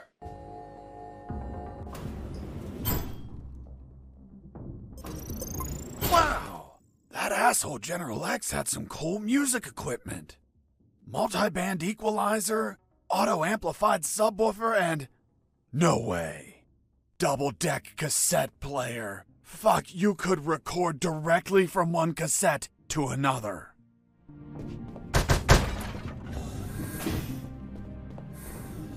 Fuck. I found out that bastard kept a fully stocked armory behind his office.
I finally reached the last floor. Lieutenant, we already have the ballistics results. And? You are right, sir. Ballistics established that the bullet was fired from Mr. Fox's gun. You killed Colonel Harris, you bastard! Sergeant, behave. Sir, permission to execute that assassin! Permission denied. First off, we can't confirm the identity of the victim until we have the forensics report. Second, according to policy, Mr. Fox has the right to finish his story. Mr. Fox, continue. And you better not contradict the evidence we're collecting.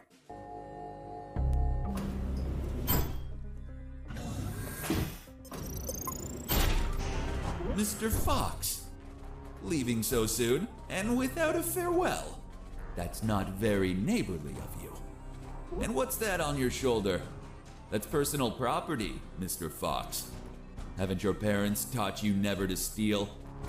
General X stood in my way, assuming it was really him and not another hologram.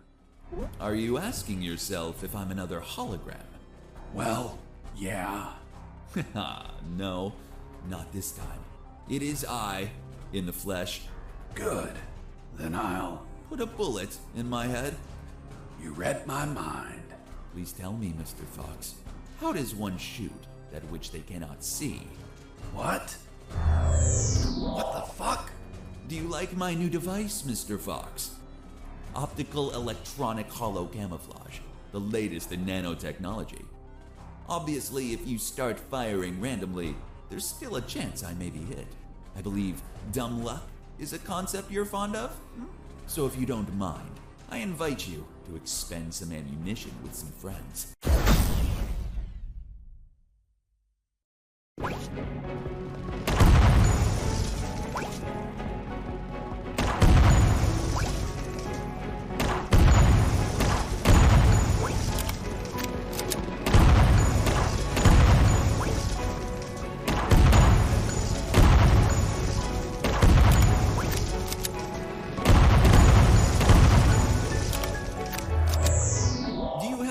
Bullets left, Fox?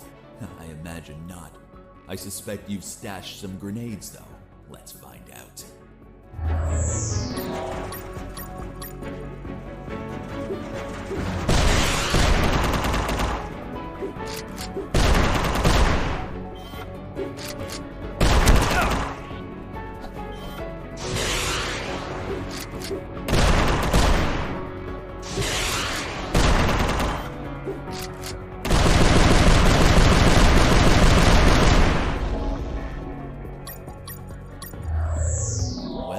Should be low on ammo by now, which means it's time to comfortably finish you. By the way, I'm sure you may have noticed by now, while you were distracted with my friends, I took the liberty to follow you around and recover some of my stolen property.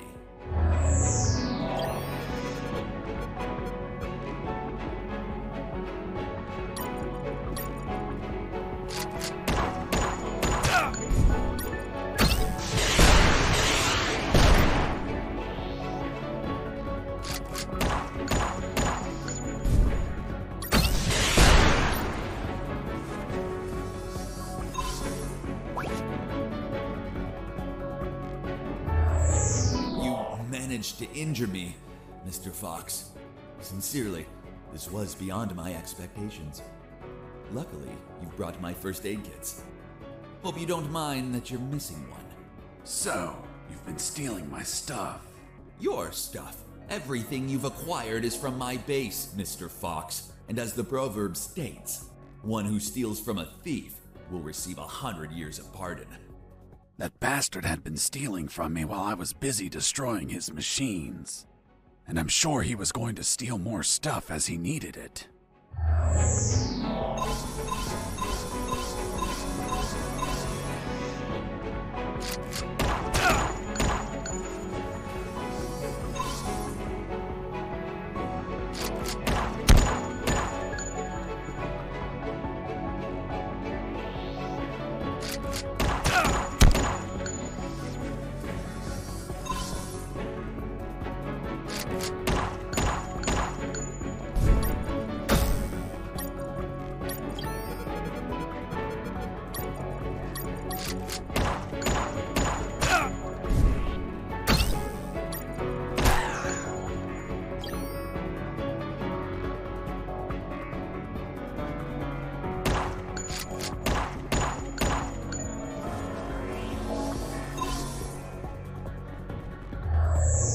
You've run out of first aid kits, Mr. Fox.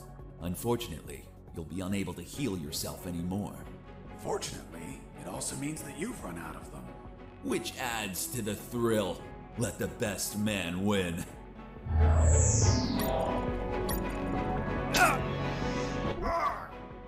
What the fuck?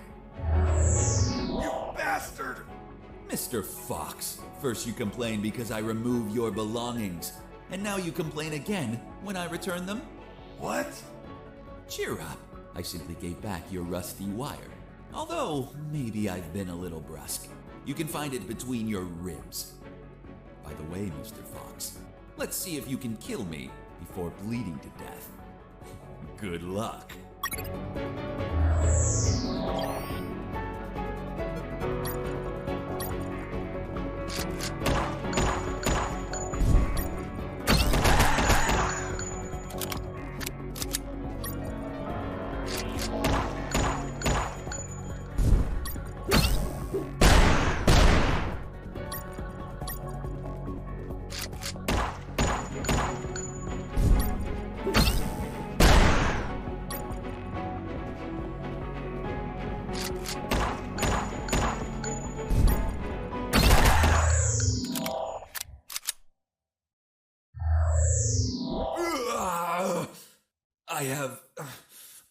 underestimated you, Mr. Fox. Boss defeated.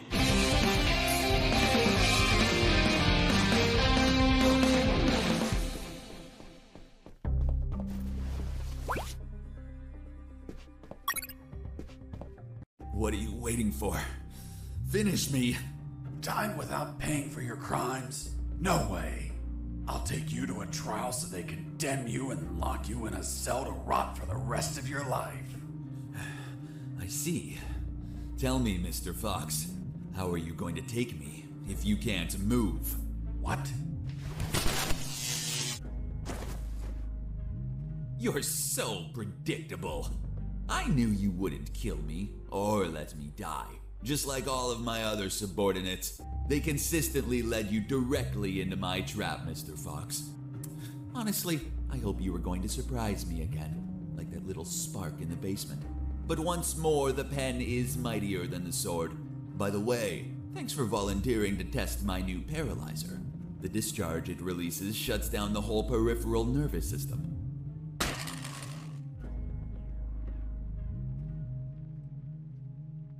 You should have killed me when you had the chance. See you never, Mr. Fox. See you never, General X. Are you alright, son? Don't worry. The effects on the paralysis will wear off soon. But it's not prudent to stay here. Come on, stand up, Fox. I'll help you walk.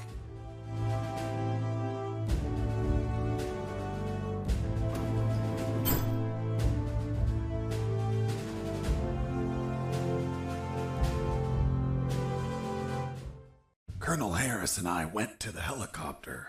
A few minutes later, when I regained my motor skills, we took off. Lieutenant, we have the forensic report of the carbonized corpse. Hand it to the sergeant. Dismissed. Yes, sir. Looks like we can finally prove that Mr. Fox has been lying. Sergeant, what does the report say? And the physiological study confirms that the corpse with identification C4423 measures 3 inches taller than Colonel Alan Harris, disproving his identity. What? Then he's not the colonel. Of course not. I told you, Sergeant. Care to explain this, Mr. Fox? Are you going to tell us that he was tortured on a rack until it stretched him 3 inches? That would be ridiculous. He's not Colonel Harris. I never said he was. You what? You just told us that you both flew away in that helicopter. I told you we escaped together, but never said that corpse was Colonel Harris. In fact, I have no idea who it is. Are you sure you found it in the helicopter? Did you plan it yourselves to incriminate me? Like some dirty cops? How dare you? Enough games, Mr. Fox, enough. We'll find out who you are and then we'll execute you. What now? What the hell is happening in here? Colonel in the room, salute. At ease. Colonel Harris? You're alive. Sir, we thought you passed away. As you can see, Lieutenant, I'm alive and kicking. Why is this man handcuffed? We were interrogating him. He's a spy that we captured, sir. A spy? Are you pulling my leg? He's a civilian who was imprisoned for a crime he didn't commit. He's also the man that not only saved my life and freed me from the X-Army base, but also he found classified information about Operation Jericho that will be essential in stopping the X-Army. For goodness sakes, that man's a fucking hero. Release him immediately. Yes, sir. Did you tell them your heroic feat, Fox? I was at when we entered the helicopter, Colonel. But it looks like they found a corpse in the helicopter. But fuck, I don't know who he is. They say he has a bullet in his head, and it came from my gun. But I haven't killed anyone. That corpse was General X. I killed him with your gun myself. Don't you remember? See you never, General X. Later, while you were regaining your senses inside the helicopter, I retrieved General X's corpse and dragged it to the helicopter's aft. That bastard was heavy. In the air, you know what happened. Hurry up, Fox. They're following us. Don't rush me, Colonel. I'm getting used to the controls. This piece of junk has levers and buttons everywhere. But don't panic. I think we'll be able to reach Allied territory before they catch up. Then I'll call the cavalry. Charlie, Alpha. 54438, do you copy? Damn it! This radio isn't working. Fucking piece of shit. Don't worry, Colonel. As soon as we reach Allied territory, they'll stop pursuing us. Don't worry. Son, with no radio, when this fully armed piece of Soviet junk pings their radar, the first thing they're gonna do when we don't answer is take us down. Fuck. So we'll be shot at if we keep going, or we'll be shot at when we turn around? Affirmative. We're between a rock and a hard place. We'll abandon the helicopter as soon as we cross the border. I'm gonna search for the parachutes. But jumping would still be risky in this jungle terrain. You have them, Colonel? We're nearly there. There's only one, Fox. You jump and deliver the documents to the Allies. Are you insane, Colonel? They won't believe me. And you don't know how to pilot this junk. I'm dead to them anyway. You're young. You have your life ahead of you, son. Take this ring, show it to them. They'll believe you. Fuck, it reeks of shit. Well, that's because those asshole bastards were going to snatch it as they put their hands on me. So I hid it in the only safe place I had left. My ass. Come on, son, put on the parachute. Colonel, you need to jump and tell them everything yourself. We argued about who had to jump, but I had to admit that Mr. Fox had one convincing argument. Fox, what are you waiting for? Hurry up, son. We're...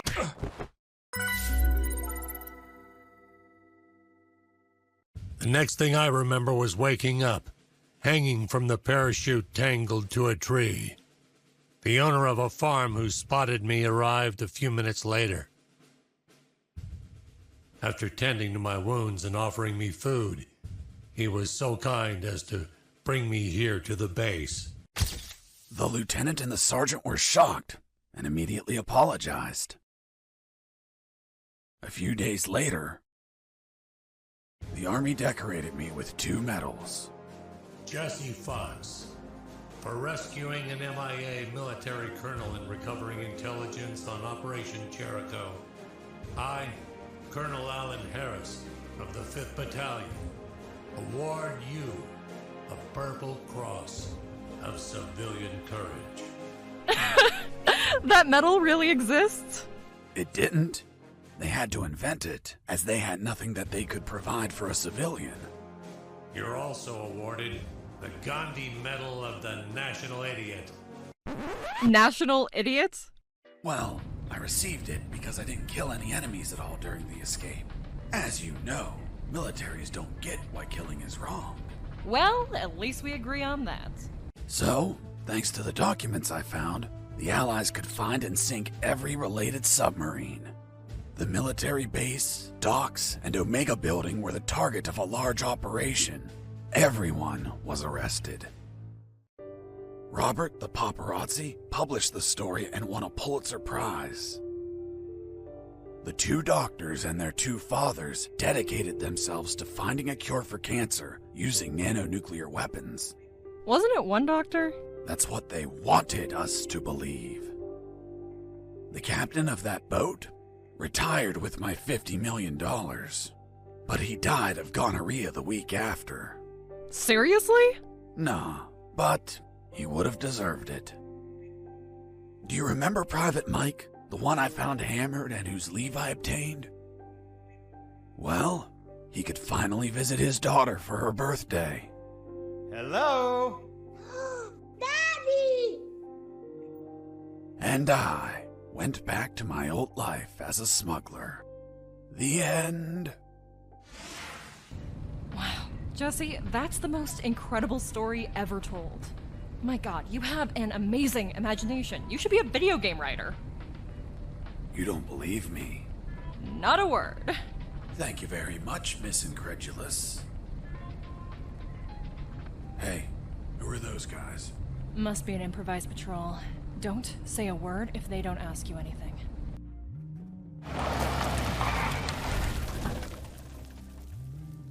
Good morning. May I see your passports, please? Good morning. Here you are. Very well. Let's see. Fuck. You're Jesse Fox. Yeah, that's me. Holy Jesus. I can't believe it. Hey, Jimmy. Who is that guy? Fuck, Mike, he's Fox. The one who rescued Colonel Alan Harris and prevented the nuclear attacks. I really admire you, Mr. Fox. You're a fucking hero. Thanks, soldier. Here are your passports. Go, drive carefully.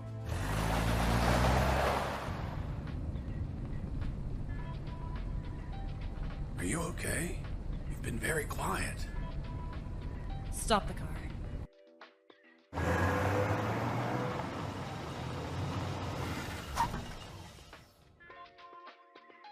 What's up? Then it's true. It's all true. Now do you believe me? Kiss me. What? Kiss me now.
Hey, Jimmy.